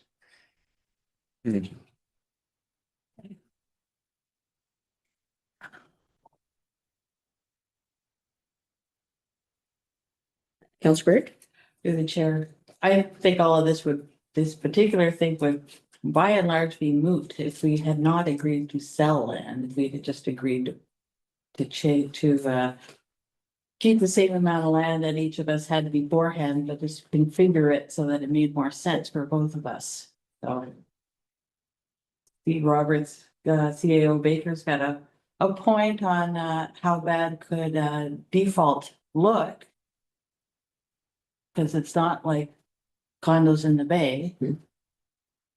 Probably not terrible, but yeah. Being able to buy back the land, which would normally could be it's so messy because of the restructuring of the properties. Councillor Brown? Through the chair. And I think another aspect of it is, it's not that just the visual aspect. But were that to not move forward, then we sold that land for a certain purpose that wouldn't be fulfilled. So it's not just that there's a visual impact, but it's also that we then sold the public's land for a specific purpose that perhaps would not actually happen. So I think that is of a greater concern, or not of a greater concern, but certainly a big factor when considering it. It's not just the derelict buildings that are left over, it's the loss of public land that we, were entrusted with. Yeah. Is everyone else? Okay, Councillor Weaver. Through the chair. We can't know that, like when anybody develops, I mean, we act in good faith and so do they. So, I mean, that could happen with anybody anywhere. So, I mean, I can't imagine he would sign the agreement if he doesn't have a plan to move forward. Why would he bother signing it? Because he's signing off on a lot of conditions. So I can't imagine why he would do that if he didn't have a plan to move forward. That is a good point. There are 20 different, say, terms and conditions that are applied once this agreement is signed. It's not, this land is not sold until because those are conditions of the sale, that all of those things have to happen to the village's satisfaction. So, yeah, it's a good point. And I think we got to apply the same lens to any development. This is unusual because there is the purchase and sale of land, right? And it is right in there. There's a purchase and a sale. So we're also gaining something from the arrangement that we get the more access, land to access the water from along the river and the lakefront. So we can't just look at it from the one side of things. What is the developer doing and what are they getting? What is the village also getting? So something to consider. Councillor Brown, did you have something else? Through the chair. And I suppose when we look at no one could have anticipated having a failed, condos in our bay either. The assumption is when they came to us in good faith, they had the money to be able to do all of these things, and then they found out they didn't. Yeah. And so I guess what I'm saying is, we have direct lessons in our community of the risks, and we were not able to see those risks when those things started. So similarly, we may be not able to see those risks at this point, and those conditions all cost money to that developer, which raises the risk of them not being able to fund all the different things that need to happen. Every condition we put on costs more and more, which makes it more and more likely that may or may not happen. And so I'm not saying that it would, I'm saying that based on the history we have in Kaslo, I think it would be prudent to do what we could. And what I'm finding is there's very little we can, but do what we could to try to prevent that from happening again in our community, not because we necessarily think that it will, but because we've seen it before and we want to ensure it doesn't happen again. But I'll leave it there. So, so the motion has been moved and seconded. Any further discussion before I call the question? Okay, all those in favor? Opposed? Okay, that motion is defeated. If I will vote opposed. All right, we have no information items, no reports for information, and now we're on to verbal submissions for public input. So we will now open the second public input period, and speakers may address council only on items of business appearing on tonight's agenda. This period is limited to 10 minutes. When I call your name, you will have the opportunity to provide your input Please begin by stating your name and place of residence, and you will have up to 2 minutes to speak. After all speakers have provided their input, council members will have an opportunity to ask brief clarifying questions through the chair, and council will not engage in debate.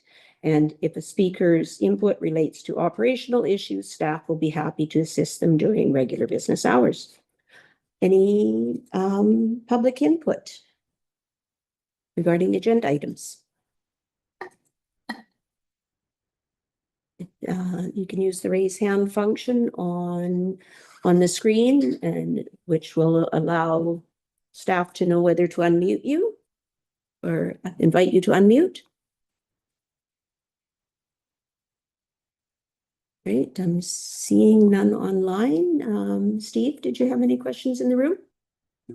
Okay. All right. So that there's no further business. Can I have a motion to adjourn the meeting at 8:41? Moved by Councillor Brown. All those in favor? Motion is carried.